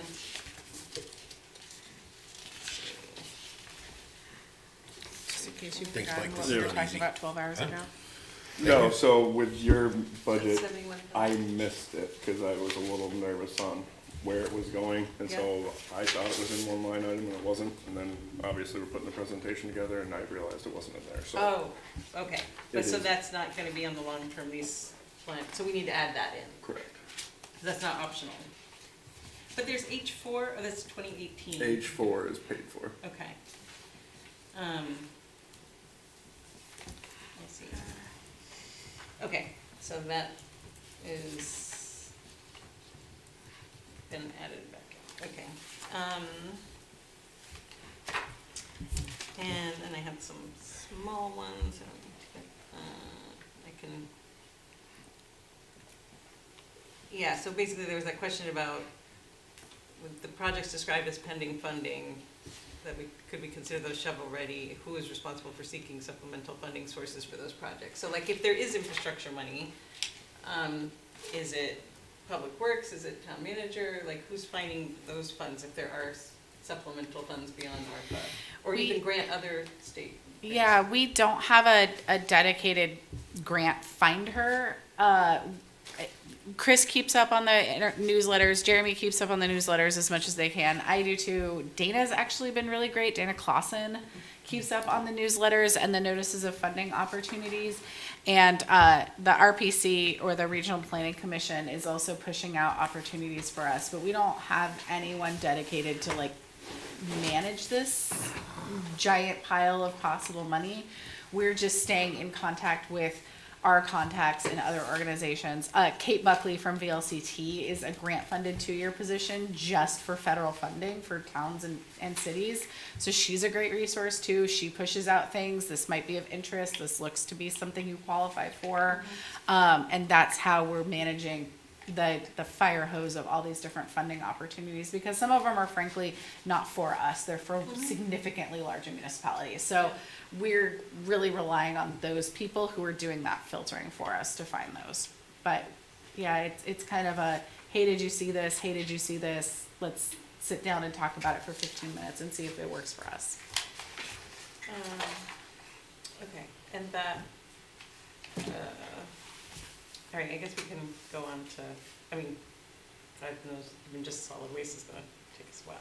I know. Yeah, maybe we go to the Sorry. water. Let's go to the I mean, water honestly, like, budget. I feel like it's impossible to discuss public works without capital, like, without also, I mean, there are a lot of capital projects in public works, and if we're not putting funds in reserve, I mean, it feels like this is, like, there should be, you know, the paving reserve should be $1 million every year, or $700,000 every year, and that there should be an engineering reserve in there, so that we need something engineered, we have a Did you reserve fund for did you pay off Kim Souza, Chris Halsworth?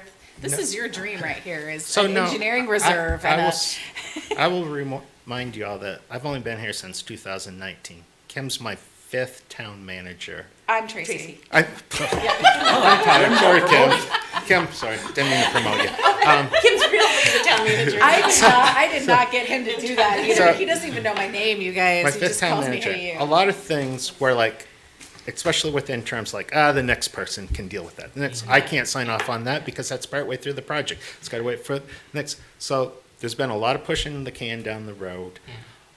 There were financial changes before I came on board of our accountant and how we spent money, in that it's my understanding there were plenty of reserves before, and then we changed to a system where you raise the money, you spend it, or you lose it. You better spend exact amount you are dedicated. That doesn't work in No. today's environment. Yeah.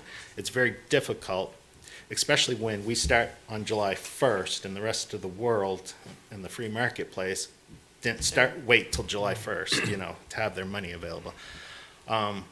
So exactly what Tracy's saying, we do need more working capital to achieve things. We'll get into reasons why that will show up even in this budget. Things that get stopped and now you're not shovel ready, and those grant opportunities are no longer are available because the person who's shovel ready and did all the homework is going to get the money and not you. So Yeah, I mean, honestly, I think if we are ever gonna get to, like, from behind the giant boulder, or whatever the analogy is you wanna use, like, I mean, I think it's gonna be establishing reserve accounts and then continuing to replenish or. This is a once in probably a town's lifetime shot with ARPA No, I know. that we have to take advantage of. This is Get a stuff different out of it. conversation. That much money, Yeah, I know. Lanny. Yeah. The thing Yeah. is, we It's could gonna go spend really ARPA fast. 10 times I know, but it over. will help us to get rid of some of these things to allow this other stuff to happen. That's why I'm saying, Yeah, you no, know, I mean, that's we're what all I'm getting at. grateful This for is the our, ARPA funds, this is for our sure. opportunity to get rid of this stuff and get ahead of the 8 ball. No, I don't think we're gonna get there, but. Well, All right. get Oh, on wait, top and of it, there how's is a that? hand up, that's been up There's for a more, I mean, while. we're a quarter of the way through this Sorry, presentation. it's just, yeah. It's almost 8 o'clock. This I mean, is, I I will know it's a say, big one, if we need this more is a time difficult for it, discussion. we can do that, So I'll remind you, my mantra has always been, we need to have regular meetings about capital and projects and everyone be on the same board before we even get here. Again, we need regular meetings about water, sewer, highways, so Yeah. that this isn't, everyone knows there's a plan and a big picture, so. And I think we need to let you all, I mean, you know, you hear me say it a million times, but I think it has a little bit more impact to hear multiple people saying it to you, that just the constraints that they're working against. And it's, I'm surprised every day that they continue to tread water uphill the way that they do. The amount of research that we had to do to get you guys this information and the amount of time that we've had is, it's extremely hard to elaborate on how much time that took, because we didn't want to come here and present to you things. Chris took the time to dig stuff up, Kim took the time, I took the time. We can't do anything about what past management, past employees did. We just want to move forward. We want to get stuff fixed. That is a water line on Hartford Ave that's got to get replaced. I have another picture that I showed everybody of a video of a water line on Hewitt Street. It's got to get replaced. That's what we're gonna do. We just need some time to get our ducks in a row, is what we're doing. So, to what Jeremy just said, I'll remind you, been a lot of turnover before Jeremy's in that position. A lot of administrative changes, records are kept in all different places. Things that in the private world I would accept as that should be an easy answer, Yeah. not so easy. So, and we certainly want to do what we can. so we ask for a little bit of patience. Moving forward? Yep, Everybody good? Do you want, there is a hand up on Zoom. okay. Do you wanna do it? Yeah, being mindful of everyone's time, including the employees who have been here, if we get to like 10 o'clock and we're not done, I would ask that we pick this up next Tuesday. So, You got a break thrown in here somewhere? I will have a break. 5 minutes, because last time we took an extra 5 I know, minutes. we did, we took a long time. People want Why a don't we break get now or through- not? Why don't we get through the next one? Okay, let's get through this one and then we'll take a break and So then we're we'll not check our gonna time. take the question? You should take the Yep, go question. ahead. Okay, go ahead, Marcy, do you still have a question? Marcy, thank you. I'll be very brief. I want to appreciate what you're doing tonight. It's a lot of work and a lot of hours behind the meeting to get to this point. I do have a question on the percentage in the proposal of the budget of, what was it, 6.9%? I'm wondering if other departments were asked the same question of reducing it from a 10% to whatever before they ever got to the first budget meeting. Marcy, not every department has that kind of flexibility. For example, some of our departments are significantly just staffing costs. And so we run those staffing numbers across the whole town. Unfortunately, that means that Public Works, Police, including dispatch, fire, and Parks and Rec, to some extent, have the most stuff that has flexibility there. So you'll see when we go on some of our departments, for example, the clerk's office, the assessor, finance, they are predominantly people-driven, and we can't ask them to take their staff down to balance department by department. We're kind of one city, one town team across the board.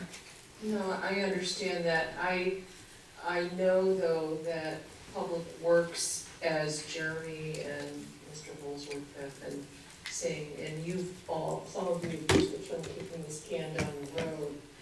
It, you know, our own household coughed up money, whether we liked it or not, to do our own wastewater infrastructure, which was ours to do, and we did it. and there are times when you just have to do what you have to do. I'm hoping that that could be the spirit of the whole conversation moving forward. And as a way to send the message of support to the staff who are out there in the 100 degrees and 20 below, doing all that work for us as residents, so thank you. Thank you, Marcy. Okay, you guys are ready? Okay, so here we have our 2024 Hartford Water Department staffing levels. And again, this is Evan, the chief water operator. He is funded between Quechee and and Hartford. The Hartford system has 2 water operators shared with the Quechee system. 1 operator currently vacant. That's strictly out of the Hartford water system. The supporting staff, I'm not going to really get into with what, the other water fund and wastewater fund because they're all the same. Town manager, finance director, public works director, assistant director, office manager, account specialist, and there was the administrative assistant. And we have 2 wells. We have 1 well, we call it well 2, that was installed in 2005, had an original well capacity of 1,000 gallons a minute. Its current capacity is 550 gallons a minute. We've cleaned that well numerous times since I've been here. We have some nicknames for that well, nothing that's appropriate to say here. But I didn't know that. it's a good, we need to start looking into that well. We have a recently developed well right beside what we used to call well 1, and that so far is holding its own. The water treatment plant filtration system is 6 green sand filters designed for manganese removal. The current plan is to get 2 filter media replaced this year, and depending on inflation and everything else, we're hoping to get 2 more in a 2-year span on that. Our distribution system, it's made up of 45 miles of water lines ranging from 3/4 inch to 16 inch. There's water lines out there that are 100+ years old. We have 270 fire hydrants. Our storage tanks, we have 2 of them. One was built in 1970, it's 1.5 million gallons. The other one was built in 1992 and it has 1 million gallons storage. And we have 1 pump station in Hartford that services about 15 houses up on Campbell Street. And the contracted project for the funds is to replace the 2 filters, and as I stated, half of the replacement of 2 filters in fiscal year 24 and half in 25. We're just anticipating the cost rise that much.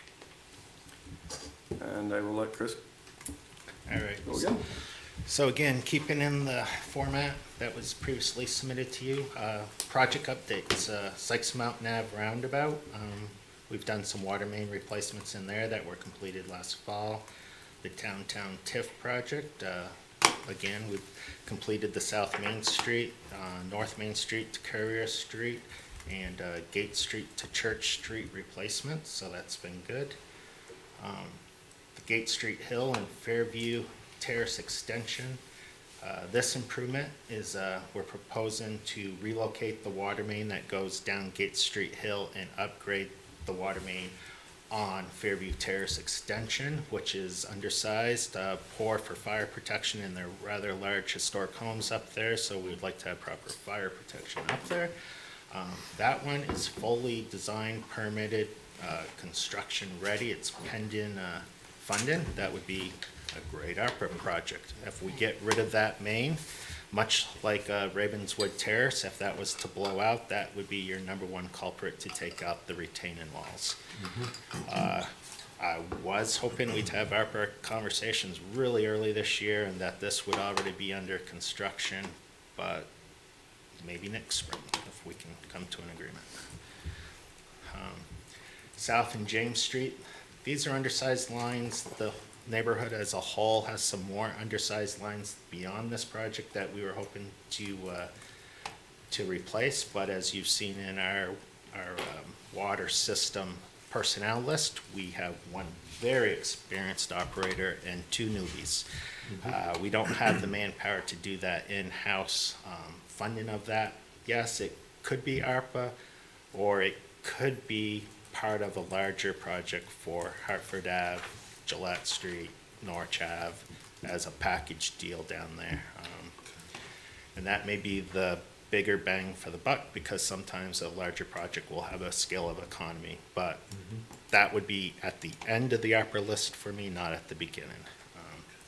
Abbey Road, we kind of talked about that. That one's kind of critical in some ways. We have a culvert that releases stormwater over a sand embankment that's washing out. We would really like to get that cleaned up and funded. That is probably a good ARPA project. And then at the bottom is the loaded one. That is the big, that is making you aware of the big overall, not just Wilder, but the upper section of White River Junction also has several issues with it. We continuously run some blow-offs to maintain water quality, or clearness, I should say. It's not bacteria or anything like that. The main sizes and certain line sizes are too big to move the volume of water. Other places they're undersized and very old system. So that is a project along with Hartford Ave. We would really love, it's in the capital section, but we would really love the first year's payment to go to engineering.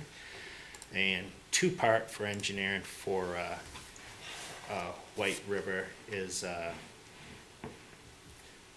we want the preliminary engineering study and we want the asset management plan. Both of those items rank you higher on the state's priority list. The reason why that's important, even if we have to limp around until that process is complete, is we all know interest rates are going through the roof. And the state revolving fund loan is probably going to be our most affordable method of securing funds for it. May not be, that will be Gail's expertise to guide us on. But again, if you get the project up large enough, you get a discount rate. Try to year one attack Wilder, year two attack the upper area of White River. Probably a typo not on here is Latham Works, not Lane. That is not currently shovel ready. That project was stalled for the TIF district project, and the original request for services on that did not include the fact we were going underneath the railroad or the consideration of funding options which require engineer involvement for the revolving fund loan. So we did update that contract, and we are in the middle of that process and identifying some other improvements because we found some CSO issues recently that probably need to be cleaned up as well. So if that all goes well, it'll be construction ready by this spring, but it is the railroad. Other communities have spent years going back and forth with the railroad, so hopefully that's not the case. So the current, like, the breaks, like in Wilder along Hartford Ave, I mean, we're just patching right at this point. I mean, is this project the Wilder and Upper White River Junction, would that be the one that would make permanent repairs? That to would those? create a master plan to go by. Like for Hartford Ave, you gotta be very careful. You've got to run a hydraulic model on it, not just for how the system's gonna operate afterwards, but that's the town's main source of water feed going through that. We're gonna actually have to relocate it down Gillette and down Norwich Ave, which need improvements, and bypass that neighborhood for the main feed, and probably have a temporary water service running down for the houses along Hartford Ave, which will be smaller. And so it's complicated. Yeah. It's a long ways off. The engineering needs to happen. And you need that engineering report to get on the priority list, which may be our best option. What's our plan for like the current breaks? So we're just going in and fixing them as We best we shut can? them down, and so depending on the section, Evan and his guys will cut out and chip, help from his crew as well, and Steve with wastewater. Your typical AC main normally blows out. The only real option is to cut it, whether it's 8 feet, 5 feet, 2 feet, and you put 2 high maxes with a piece of ductile iron. It's not gonna blow apart at that ductile iron again. It very well may, right where we connected to it, and that's what people get frustrated with. So when you get into your cast iron mains, you can fix them with like a wraparound clamp sometimes, depending on what kind of shear leak that is. The water mains that Chris just relayed. Hartford Ave, Gillette Street, and Norwich Ave are old AC main. Like, I'm pretty sure we caused that leak today when we just ran a filter through a backwash. And that is just the surge from our treatment plant. Evan, please correct me if I'm wrong. It's pretty much exactly when it shut off is exactly when it blew apart. It's no operator error, nothing. We do this every single day, Right, right. and we're going to have to continue to do this every single day. Until we, Which Fix runs it, the fix risk it. of blowing it apart. Yeah. So is that a fault of water or is that a fault of wastewater? It has nothing to do with wastewater. So, Those but I are mean, those it's- green sand filters that we backwash. That's what creates the water hammer. Okay, all right, so Running it's them in different directions to clean them out, like. 'cause Gotcha. they're in the back flushing, Yeah. back flush, okay, I got you. It's a normal operation. yeah, sure. It's just like we can't even operate our well at its optimal operating point because we can't send it out to the system, so. Gotcha. So, Okay. if I may, Yes, sir. please. So, I'm, in all deference to folks in Weiler, I'm very concerned about getting them quality water, which is very important. But we have to, one of the things that I'm really concerned about is the wastewater aspect too. I know we're gonna get into that, but, we can deliver clean water and get them drinking water, but when we have wastewater issues, that's my concern. So with that said, is there a plan to move ahead with water and wastewater at the same time in the same areas? That's What we look at when Chris highlighted the highway infrastructure. When we need to redo a road and then the water department's concerned, we don't need to redo the road, we need to redo the water. But we Right. also look at wastewater, the highway, the road, CHIPS drainage system, all of it. That's We don't amazing, just go in, if we're gonna do a water line in-house, let me correct that. Like Pasumsic Ave that we did a few years ago, I don't know if anybody really remembers that, we did that entire thing in-house with a little help from a contractor.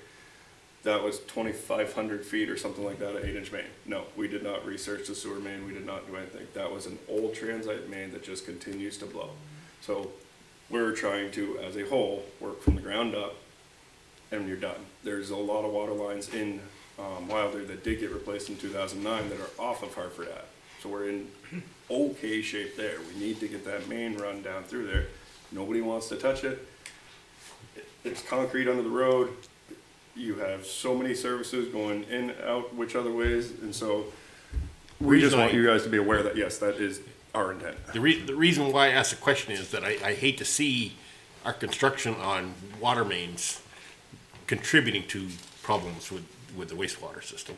And that's why if we do them all together, it'll alleviate that problem, so. Well, it seems like you guys take into account the Yeah. relationship Yeah. between Yeah, everything. and- I'm glad to see that. I just don't want to see us focusing so much on water, which is vitally important, but we got to be able to carry it away if we get it there.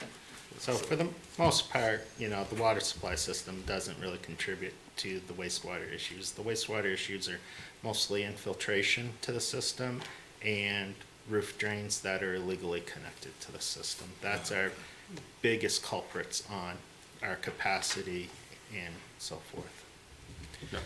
Just want to make sure we do it all up at once. But so that's our plan, is if we get the 150,000 capital, it's really to enrich an engineer and get that situation going and planned for. Kim, do you have some questions? Yeah, I guess, so, and again, if I'm blurring the CIP operating lines, but, so for these projects, when it says, pending funding, is there funding requested for them? Like Abbey Road and South Street, James Street? So, again, we're new at this Yeah. position. Okay, yeah, so I have pushed these projects to the point I can previously. Yeah.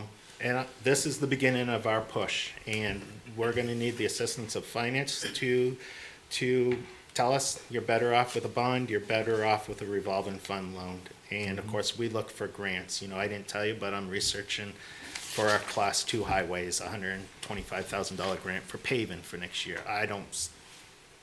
We will do that end, but, there's a big picture here, and nope, everyone's been worried about level funding or a 3% increase in years past, that it's come to the cost Yeah. of a lot of these projects. Yeah. Because I can tell you that's where the cuts went. I got hired to move projects on and get them bid, get them RFPs out and all, and I did that, and now they sit. And it gets disappointing to me because there's inadequate funds to move it. Originally, the plan was to fund them in-house in reserves, is what I'm told, or not by these folks, by previous folks. And then it's not even close to what we need, and it stalls out. So now I'm here, Jeremy's here, and we're gonna push to get these things done and funded, and it's a big discussion. It's a big discussion, which would, sorry. No, go ahead, Kim. Which- You had another question. I mean, I feel like we would benefit from having the finance director here in this Yeah. conversation. So how do you guys feel about coming back again? Yeah, I mean, Could we come back, could we look at these projects and kind of push these off into a capital thing where we can come back again on so I'm trying to fit that in on a regular budget meeting cycle maybe, so we can give people their time, so that way, because we will have her in and out over the last few weeks to give her some time off. So what I'm hearing from you guys is not necessarily concerned about the operating budget, but about how we're gonna climb out of the hole that has been created over the years in terms of maintenance No, and these that's- capital I'm things. also concerned about the operating budget. Yeah. Okay, I mean, also, did you have your hand up? Yeah, Go ahead, I'll I- go after. so my question is, these are enterprise funds, water department funds or enterprise funds. Yep. So in your vision, what is the enterprise fund supposed to pay for versus taking capital from other areas for the improvements? How much is supposed to be funded for improvements through enterprise user fees versus us coming and finding other capital so towards it? technically speaking, say if you're working in a roadway and you're doing a trench cut for a water main, the water department's supposed to cover that trench Through enterprise funds, you're saying? through enterprise Okay. funds. If you're gonna so happen to rehabilitate that road, that's a separate cost except for maybe that proportion of pavement and base gravels under that trench. So what percentage of enterprise funds are going to go towards these projects versus funds that we're gonna have to come up with from somewhere else? So that gets down to very specific engineering line item, quantity takeoffs. The way it's been done a lot in the past is you're replacing a water main down the street, the water department's responsible for that whole project, which might not be a street-to-street repavement.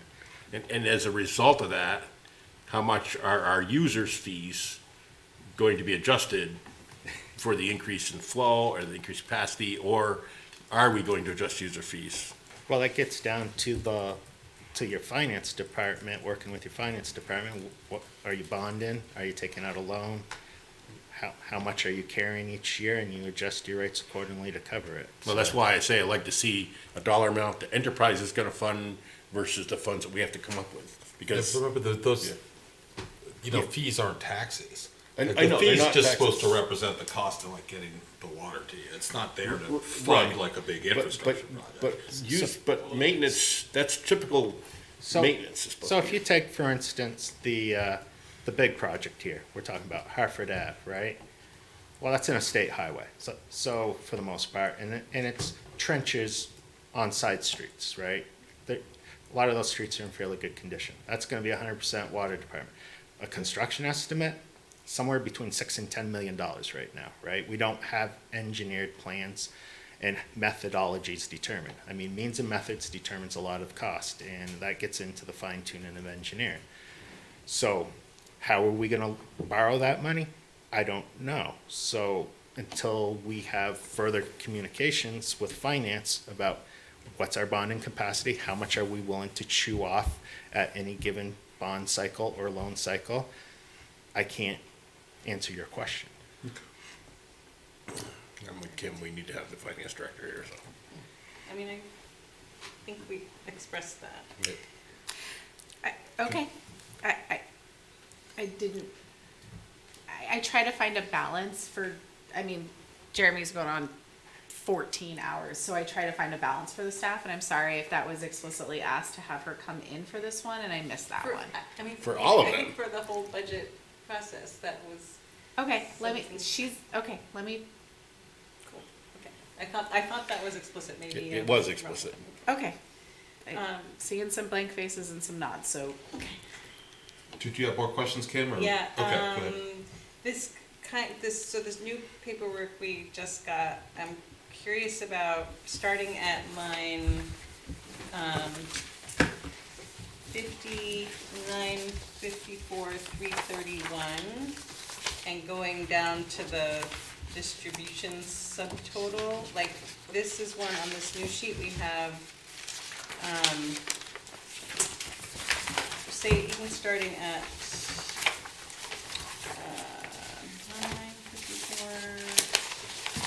59 what, Kim? 59, 54, 331. are you saying jail codes? Yep. Or I'm sorry, 55? 50, Fund 50, we're looking at 50 and 55 right now, right? So, starting at the capital reserve, 150,000. What, give us the whole line item? Okay. The page. Yeah. It's page Page 4, Fund 50, 954, 331, 0100.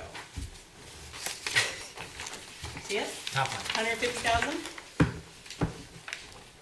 Oh, capital reserve, yeah. Yeah. Second. All right, 150,000 capital reserve, and then we go down to retiree health insurance, 19,555. So, what I'm trying to get a sense of is, Tracy, you said that the things with the line, or I'm guessing with the zero, things with the line were not different, but then there's. Things with the line are not, or zeroed are different. If I go in and look at it, it will actually fill that town manager column in with a zero, not a line. If I open the line item, so But there are differences from the proposed, the column 5 in our original books. Like, for example, this debt service interest, 5420101, like, yours was 4919, Jeremy's is 6853. Next one down, yours is 159,176, his is 163,813. hold on. I got it, I just need to find it. Because basically that, the distribution, that total of that column. The debt services, hold on.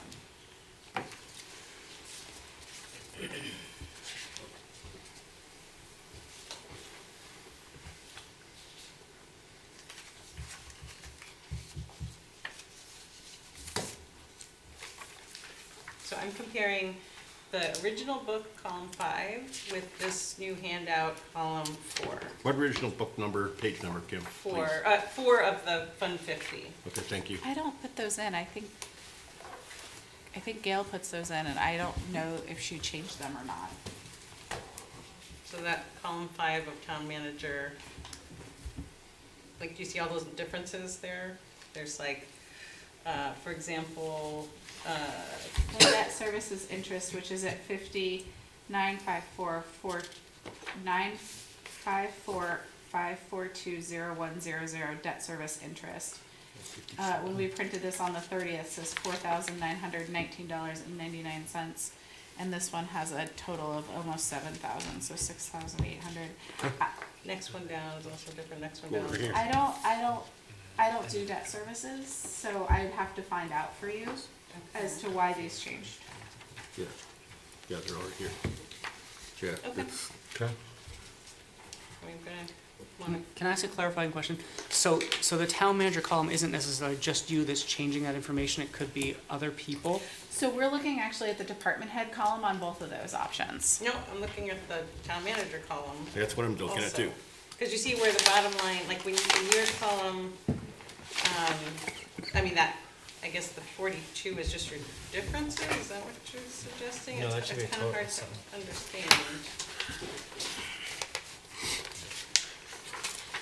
Like even if you go back up to overtime got moved from 5,000 to 14,000. that was one change that I made. In Fund 50, that's the only thing that I changed, was the overtime amount. And the FICA and the retirement to balance those two things, because those are cost dependent. Why did you change overtime? Cause, I saw that the actual on 21 and 22 were higher. I think it's a little more accurate. Mr. Chair, I think one thing that might be happening, because these numbers at the bottom are vastly different, right? The 42,000 versus the 745,000. Right, I mean, not even looking at the 42,000, forget that. Okay. But if we look at the original budget book. Yeah. Because basically, we were told that if there was a line through it or a zero, Yeah. it meant she agreed. So the bottom numbers are not gonna Here. total up to, that bottom column isn't Right. gonna be a real total. Yeah. Where the lines are kept the same from department heads, and the zeros are town manager discretion zeroed out of what the department head was requesting. Is that correct? That's how I'm reading the difference between a zero and. No, this No. is the budget book that you gave us last meeting. This is the one that we had, all right? And we asked Tracy to come back to us I remember that. and give us, if there's a difference between the department head Yeah. and what she's proposing, we asked her to come back and give that to us. The confusion, I think, lies in the fact that now we're looking at this thing that we got tonight Yeah. and this thing, which this doesn't have the town manager's numbers on it. This doesn't have the town manager's numbers on it, whereas this one does, but the numbers are different, so. It'd be nice to, in the future, let's have one that has everything. It's confusing because we're looking at two different sheets here, so I can understand Rocket's concern. No, I'm just confused. No, it is confusing. 'Cause Rocket, when we open up the budget module, you type in the GL code. And I'm gonna get like weird and in the weeds here. And then each one of these, you can actually see 21 actual, 22 actual, they're grayed out. 23 approved, also grayed out. And there are little squares for each one of those three columns. The second you open that up, if you have certain levels of authority, which I do, even if I just open it up to fully see the square and close it back out, it will turn that line into a zero. Right. But it doesn't mean that I changed anything. I might just go, oh, I'm curious what the narrative says and I can't see the whole thing, and I'm gonna double click into this field and pull it out. And then if I just hit save and close, it's gonna zero it out in that column. So whether it's a line or a zero just means, did I open that back up to look at the narrative or? I'm just or look for confused about why it information? is you were in that column when we just asked you to put in a department head column. I mean, I think it's You know. reasonable that you would open that up, but I guess the. Didn't you ask me to show you the changes that I made? We asked you to come back with the department head figures and to have a memo of why the department head's numbers were different than your numbers.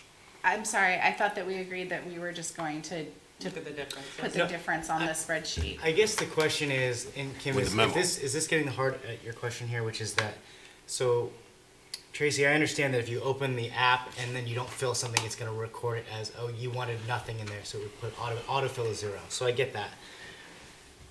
If you let's take a specific line, so on page 4 of Fund 50, looking at item 50, 954 542 0101, listed at debt service principal. So under column 5 of the budget we got last week, the proposed.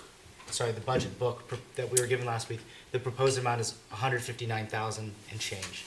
If we look at that same line item in the handout we're given today, under column 4 for the department head, it's at $163,000, and then under the town manager, it's at 0. So the 0 might just be that you meant to keep it what the department head accounted for, correct? So what I said is, But if I may just Okay. finish the confusion here, I think the confusion is then, how did we get from 159 to 163 and 0? Like, where's that discrepancy of $4,000? totally, I don't put these numbers in because I don't manage debt services. So that is a question that I have as well now that I've seen this, is where that changed. Because other people have authority to enter onto this row. So that's a question for me to get clarity on now that Kim's brought that to my attention. So, Okay. Dan? so just to clarify, so even though it's a town manager column, it's not just you that is accessing that and putting information into that? The department head column. other people have access to that column. Okay. But the town manager column is just you, or is it other people as well? My understanding is right now, just I have access to that column. Okay. I could be wrong Right, though, but and I that's could the only clarify one that. That that's where we were looking for the differences. I'm just trying to figure out, like, if other people are putting in numbers into different columns, I think all those people should be here at the table to discuss the budget. So if there's questions, we can have them answered. I mean, it's just. And that's the hard thing about this is certain things are listed in departments that aren't necessarily under the department's purview, right? They input some things, but other things come out of the bigger picture. I mean, there's another one in office equipment. It was proposed at 4,000, department had request 7,000, there's a 0 in the town manager column. So anyway, Like, I think we need to So break wait. this isn't, So, so say that, so this is hard, cause what is the GL that you're looking at? I'll go back to that one. That particular one was 955-330-0000. I mean, I think what would be, I know we were trying to like reduce data input, but I don't think this column with some zeros and some numbers really is helpful. Okay, that's fine, I'm just saying that that's kind of the nature of the module that we have, is if I open it at all, it zeroes into my column, and that's not helpful for you guys. Right, but it still doesn't like tell us, it's saying that you're agreeing with the department head amount, where you said in that column is where you were gonna put the differences. So in what you proposed in the book is 4,000, and see, or this one didn't save when I did it. I get what you're saying. okay, this one says it's 7,000 and you don't have any difference there. That's just one of, so in the other, there's this next one down, same thing, it was 8,000, 9,000. I must have missed these, cause this one also says 800, okay. Yeah. So I think we're just gonna have to come back to this budget, To the- I think, honestly. Yeah, because I think it also goes into other, and I think it's fine if some adjustments were made by department, like in between. I mean, that to me makes sense that they're going to be shifting through the budget, but then I guess when Not making changes while we're in the, I mean, like, unless we go back and say, can you make these changes? They can't make changes. yeah, I mean, maybe right, because I guess when we're looking, it just gets confusing because even when we look at things like 955-311-0000 travel and meetings, that changed from 250 to 500, and then the next one changed from 300 to something. And so I guess knowing which Here's- ones are Here's what I shifting. could do, we could start to put these all in the town manager's column. And find room to come back and move a regular meeting into a special budget meeting thereabouts. Cause if I have Lana able to help me, we can do this in like another, it usually takes like about a week of not just inputting numbers to get all the numbers in column 5. Like if we have to, we can work 8 hours a day, but it tends to kind of, both of us physically struggle with that towards the end. I think the only thing that we really need to know is where the discrepancies are in the perspective of the department head versus town at 4 and 5. Is that correct? I mean, but I'm hearing If we're from gonna Kim go there, that we that's, might as well, for consistency, literally go through every Each one. line and just Yeah, that's fine have the too. column be what it's being proposed Yeah, I mean, as. I'm trying to eliminate redundant work, but like if that's helpful to just go all the way through that meticulously, then I'm comfortable asking for that also. Because it is tough to sometimes look at these and say, okay, if that's how the software is working, that if you open it and close it, it zeroes it, then it's hard for us to tell what you've zeroed and what you just opened and sort of said, that's right to me and left it. yeah. That's not what, it was, the only input that was gonna be in this new column 5 Was gonna be only discrepancy. gonna be discrepancies. Correct. And that's why I'm saying that's why it's confusing. Yeah. If that's what the software resulted, it would have been nice if you had had the opportunity to correct those zeros. But if, in absence of that, we don't know. Like, it doesn't make sense that debt service would be zeroed out, or that you would zero that out. But I So- understand that you using the application Yeah. may have auto-filled that. But now So we're we confused. have a little bit more time if what we do is you guys give me and Lana about a week to input this all along. Cause again, you know, last year we were doing it all day, and we did it in a shorter period of time, but it is really repetitive work. And I want to save her body and my body. And then what we could do is come back on, say, like the 1st of November and do water and wastewater and solid waste. Yeah, I mean, I think I still have a lot of questions on the highway too. Oh, yeah. I mean, Well, what- but do you have questions about, like what I've heard today is you don't have any questions about highway staffing or any of those sort of things? Insurance still, I do. I mean, I feel like that, I Payroll. want to go back and, I'm gonna look at, Okay. I mean, like this one is 44.6% increase, like, I guess I'm not feeling confident yet. I'd like to have the salary breakdown, and I'd like to have a Okay. paving schedule.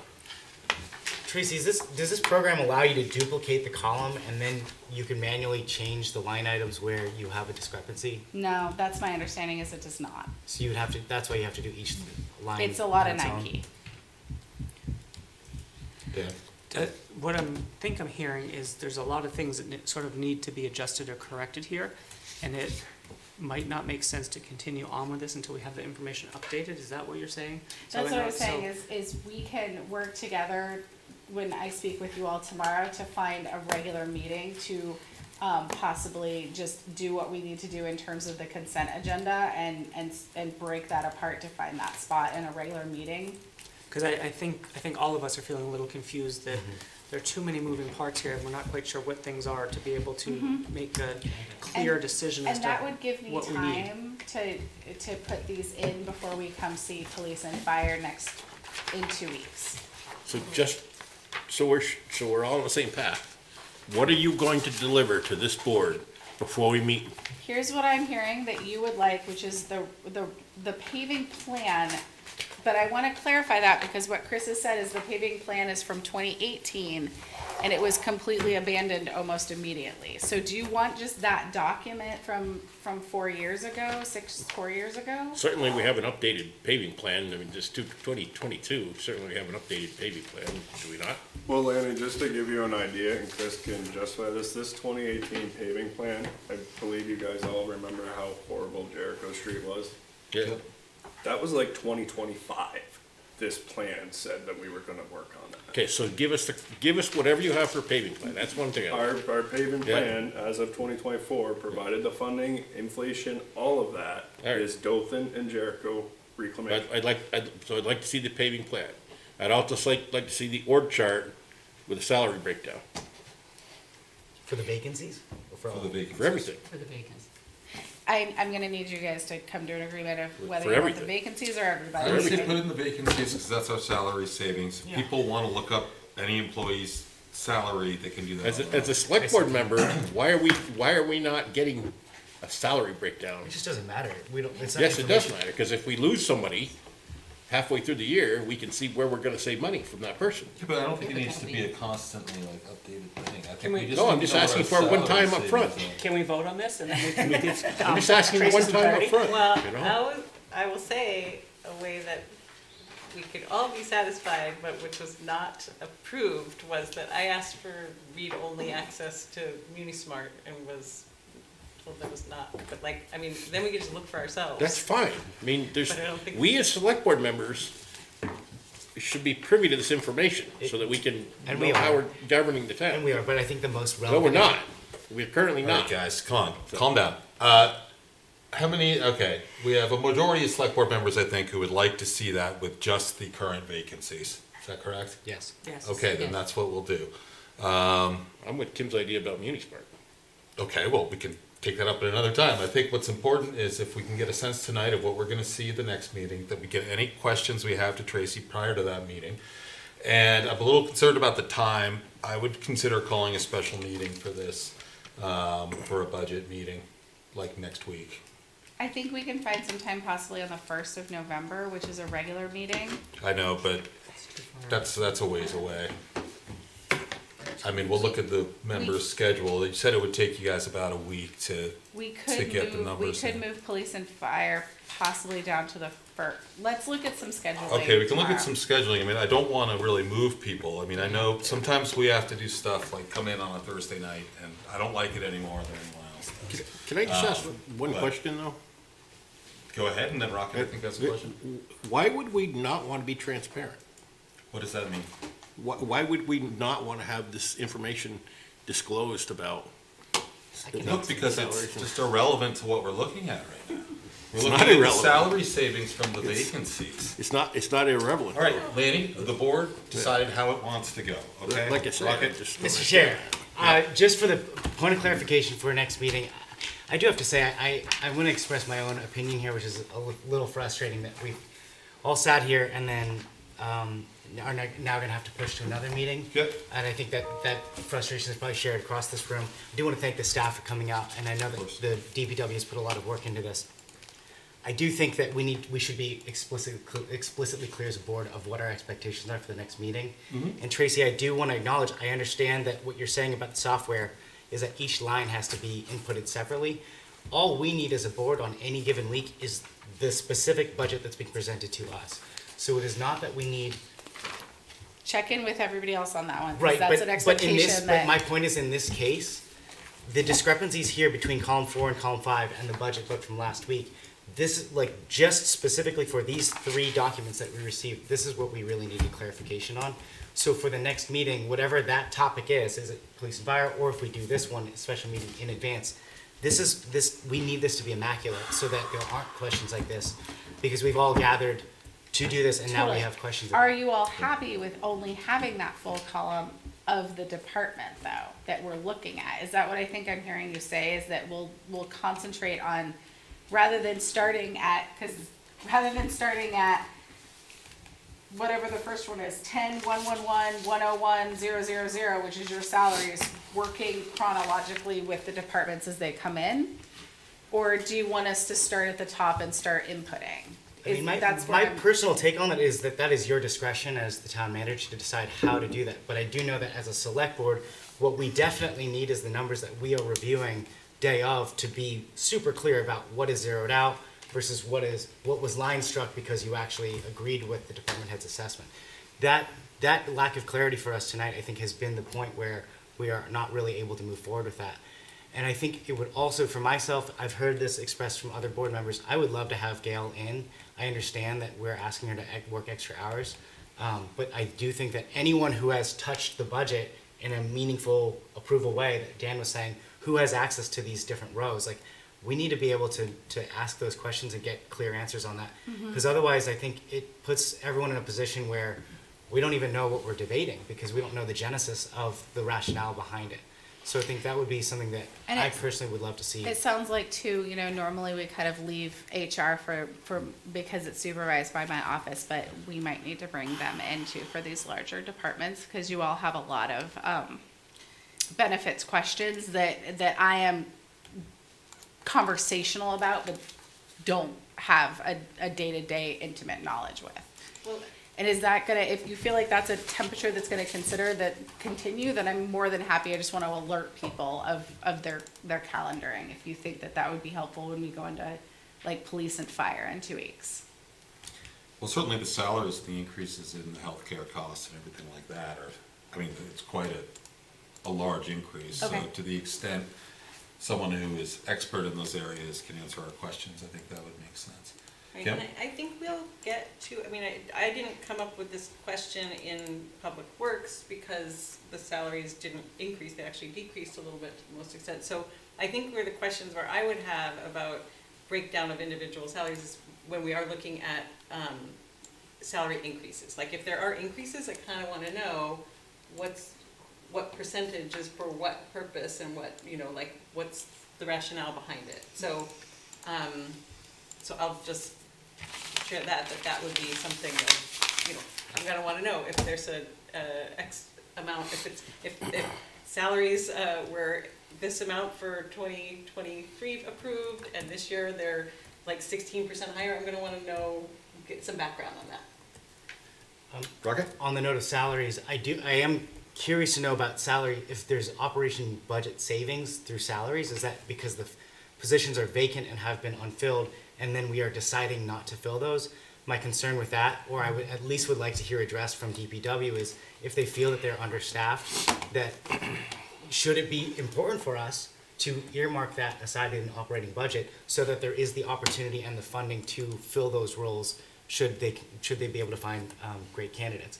Because if we're putting always trying to budgeting in savings through these vacancies, that means that we're not funding it. That means that That's a good point. we're going to put the department in a bad position. We could put them in a bad position later. So I would like that addressed too. We can talk further about that later. I don't think Okay. that's, I mean, I'm happy, we can talk about it now, but I. No, I but know just that there's insofar as a considering it as appetite for it. savings, well, what does that mean? Does that mean that we're earmarking elsewhere? It's from, No, from historical, not going forward, but from positions that have not been filled to date. Yeah.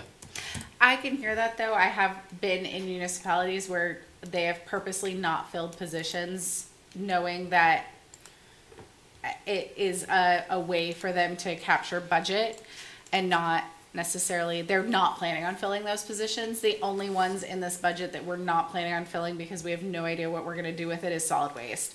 Every other thing is a good faith effort to get people in. Whether or not we can, that's a whole different ballgame. But that's not I don't think that's an ethical game to play in municipal budgeting, is Sure. to play the salary, purposely not filling positions in Right. order to play with your budget numbers. So Kim, you're really talking about year-over-year rollover. Yeah, Okay. like, even from the beginning of this fiscal year. Yeah. You know, starting July 1st, there's positions that aren't filled. That's gonna add up to some funds that might have a use, you know? We didn't get firefighters in Right. So until. we'll find an upcoming time to look at this again. Has everyone communicated to Tracy what you think you want, Tracy? Do you think you have an Here's what I have. understanding? I'm getting the paving plan from 2018. I have a full input of column 5. I think we can do it in the next week to get it start from the beginning and go all the way to the end. An org chart with vacancies and the annual salary amount of those vacant positions. We Yep. want to bring HR and finance in with fire and police. We're going to find another time for public works Yep, I think that makes with- sense.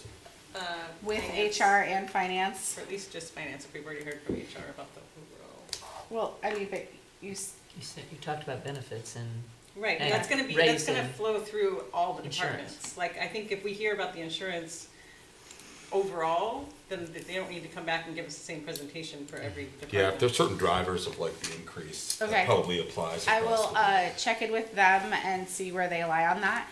And then, Kim, you had some other insurance questions. Is that gonna be, The HRA, amounts. yeah, doubling? yeah, so the That questions we that I see. couldn't find the answers for you today, I Yeah. have those highlighted. Yeah. Are those still, like, nothing else that's come up tonight that you would like?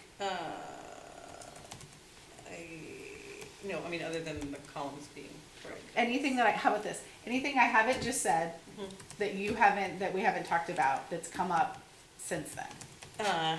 And if you want, you can email me when the sun Okay. shines again. Okay. How's that? Yeah. Thank you. I think he's gonna make a motion.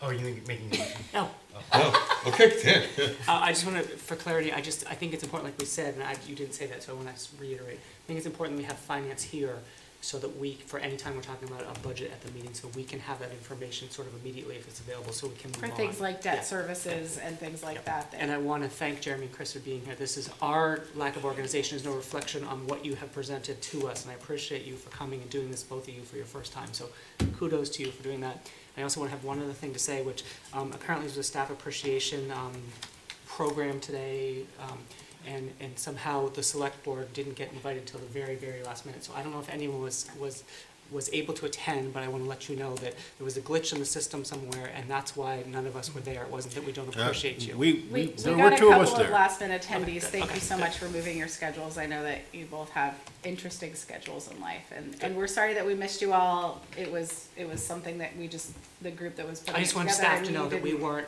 it's not that we weren't unhappy with you, Definitely. it was just a glitch in the communication. So we appreciate you all, and thank you for all the work that you do for the town. Thanks, Dan. I'd like to reiterate that. Thank you, everybody, for coming out. The presentation I thought was really good. Like Dan said, we just had some stuff on our end we need to think about, but we did appreciate a lot of the insight. I know we could probably talk about this for hours and hours, but the knowledge of what the past, projects have been and what we're looking to do and what we need to do, we really appreciate it. Very informative, and I'm glad you're taking the position of saying we're gonna push these projects on you, because I think we all wanna just get everything done. So thank you all very much for coming by. Right? I just want to I'll also ask the town manager that we get a copy of this before the meeting, because it's a lot easier for us when we get a copy to review before coming in. I wish I And- could have, but I did want to focus on VLCT and being at town fair, so. I understand that. And then the other thing though is, in your list of the things that you were going to do, you said that you think you can get column 5 done. I would request that we postpone the meeting if you can't get it done, because I think this has proven to be a pretty critical point of information for the board here. Excuse me, Lanny. It sounded about like a week, and we'll make sure we schedule it so that we have the information in advance and that it is completed. Because I agree with you. And I understand that you have a huge amount of work to do and a great giant staff to manage as well, but it would be really helpful to us. I thought you were gonna say a great giant staff to help, and I was like, oh, I wish, but It would be okay. really helpful to us as a board if it's communicated to us that this is not going to be completed, because I think going through this again next week will be unduly frustrating for everybody. So. And next week, we're doing our regular meeting, so, but we'll figure out a time to get Public Works back in. I do need to work around a couple of staff vacations. Okay, I think that sounds good. We'll take a motion, Dan? Make a motion to adjourn? We got it, who seconded? Kim? Kim and I both at the All same right, time, so. we'll give it to Kim. All right, all those in favor say aye. Aye. Okay. Do we have anything to sign tonight? No, because it's a special budget meeting. You're on an off week. Okay, then, that's not like.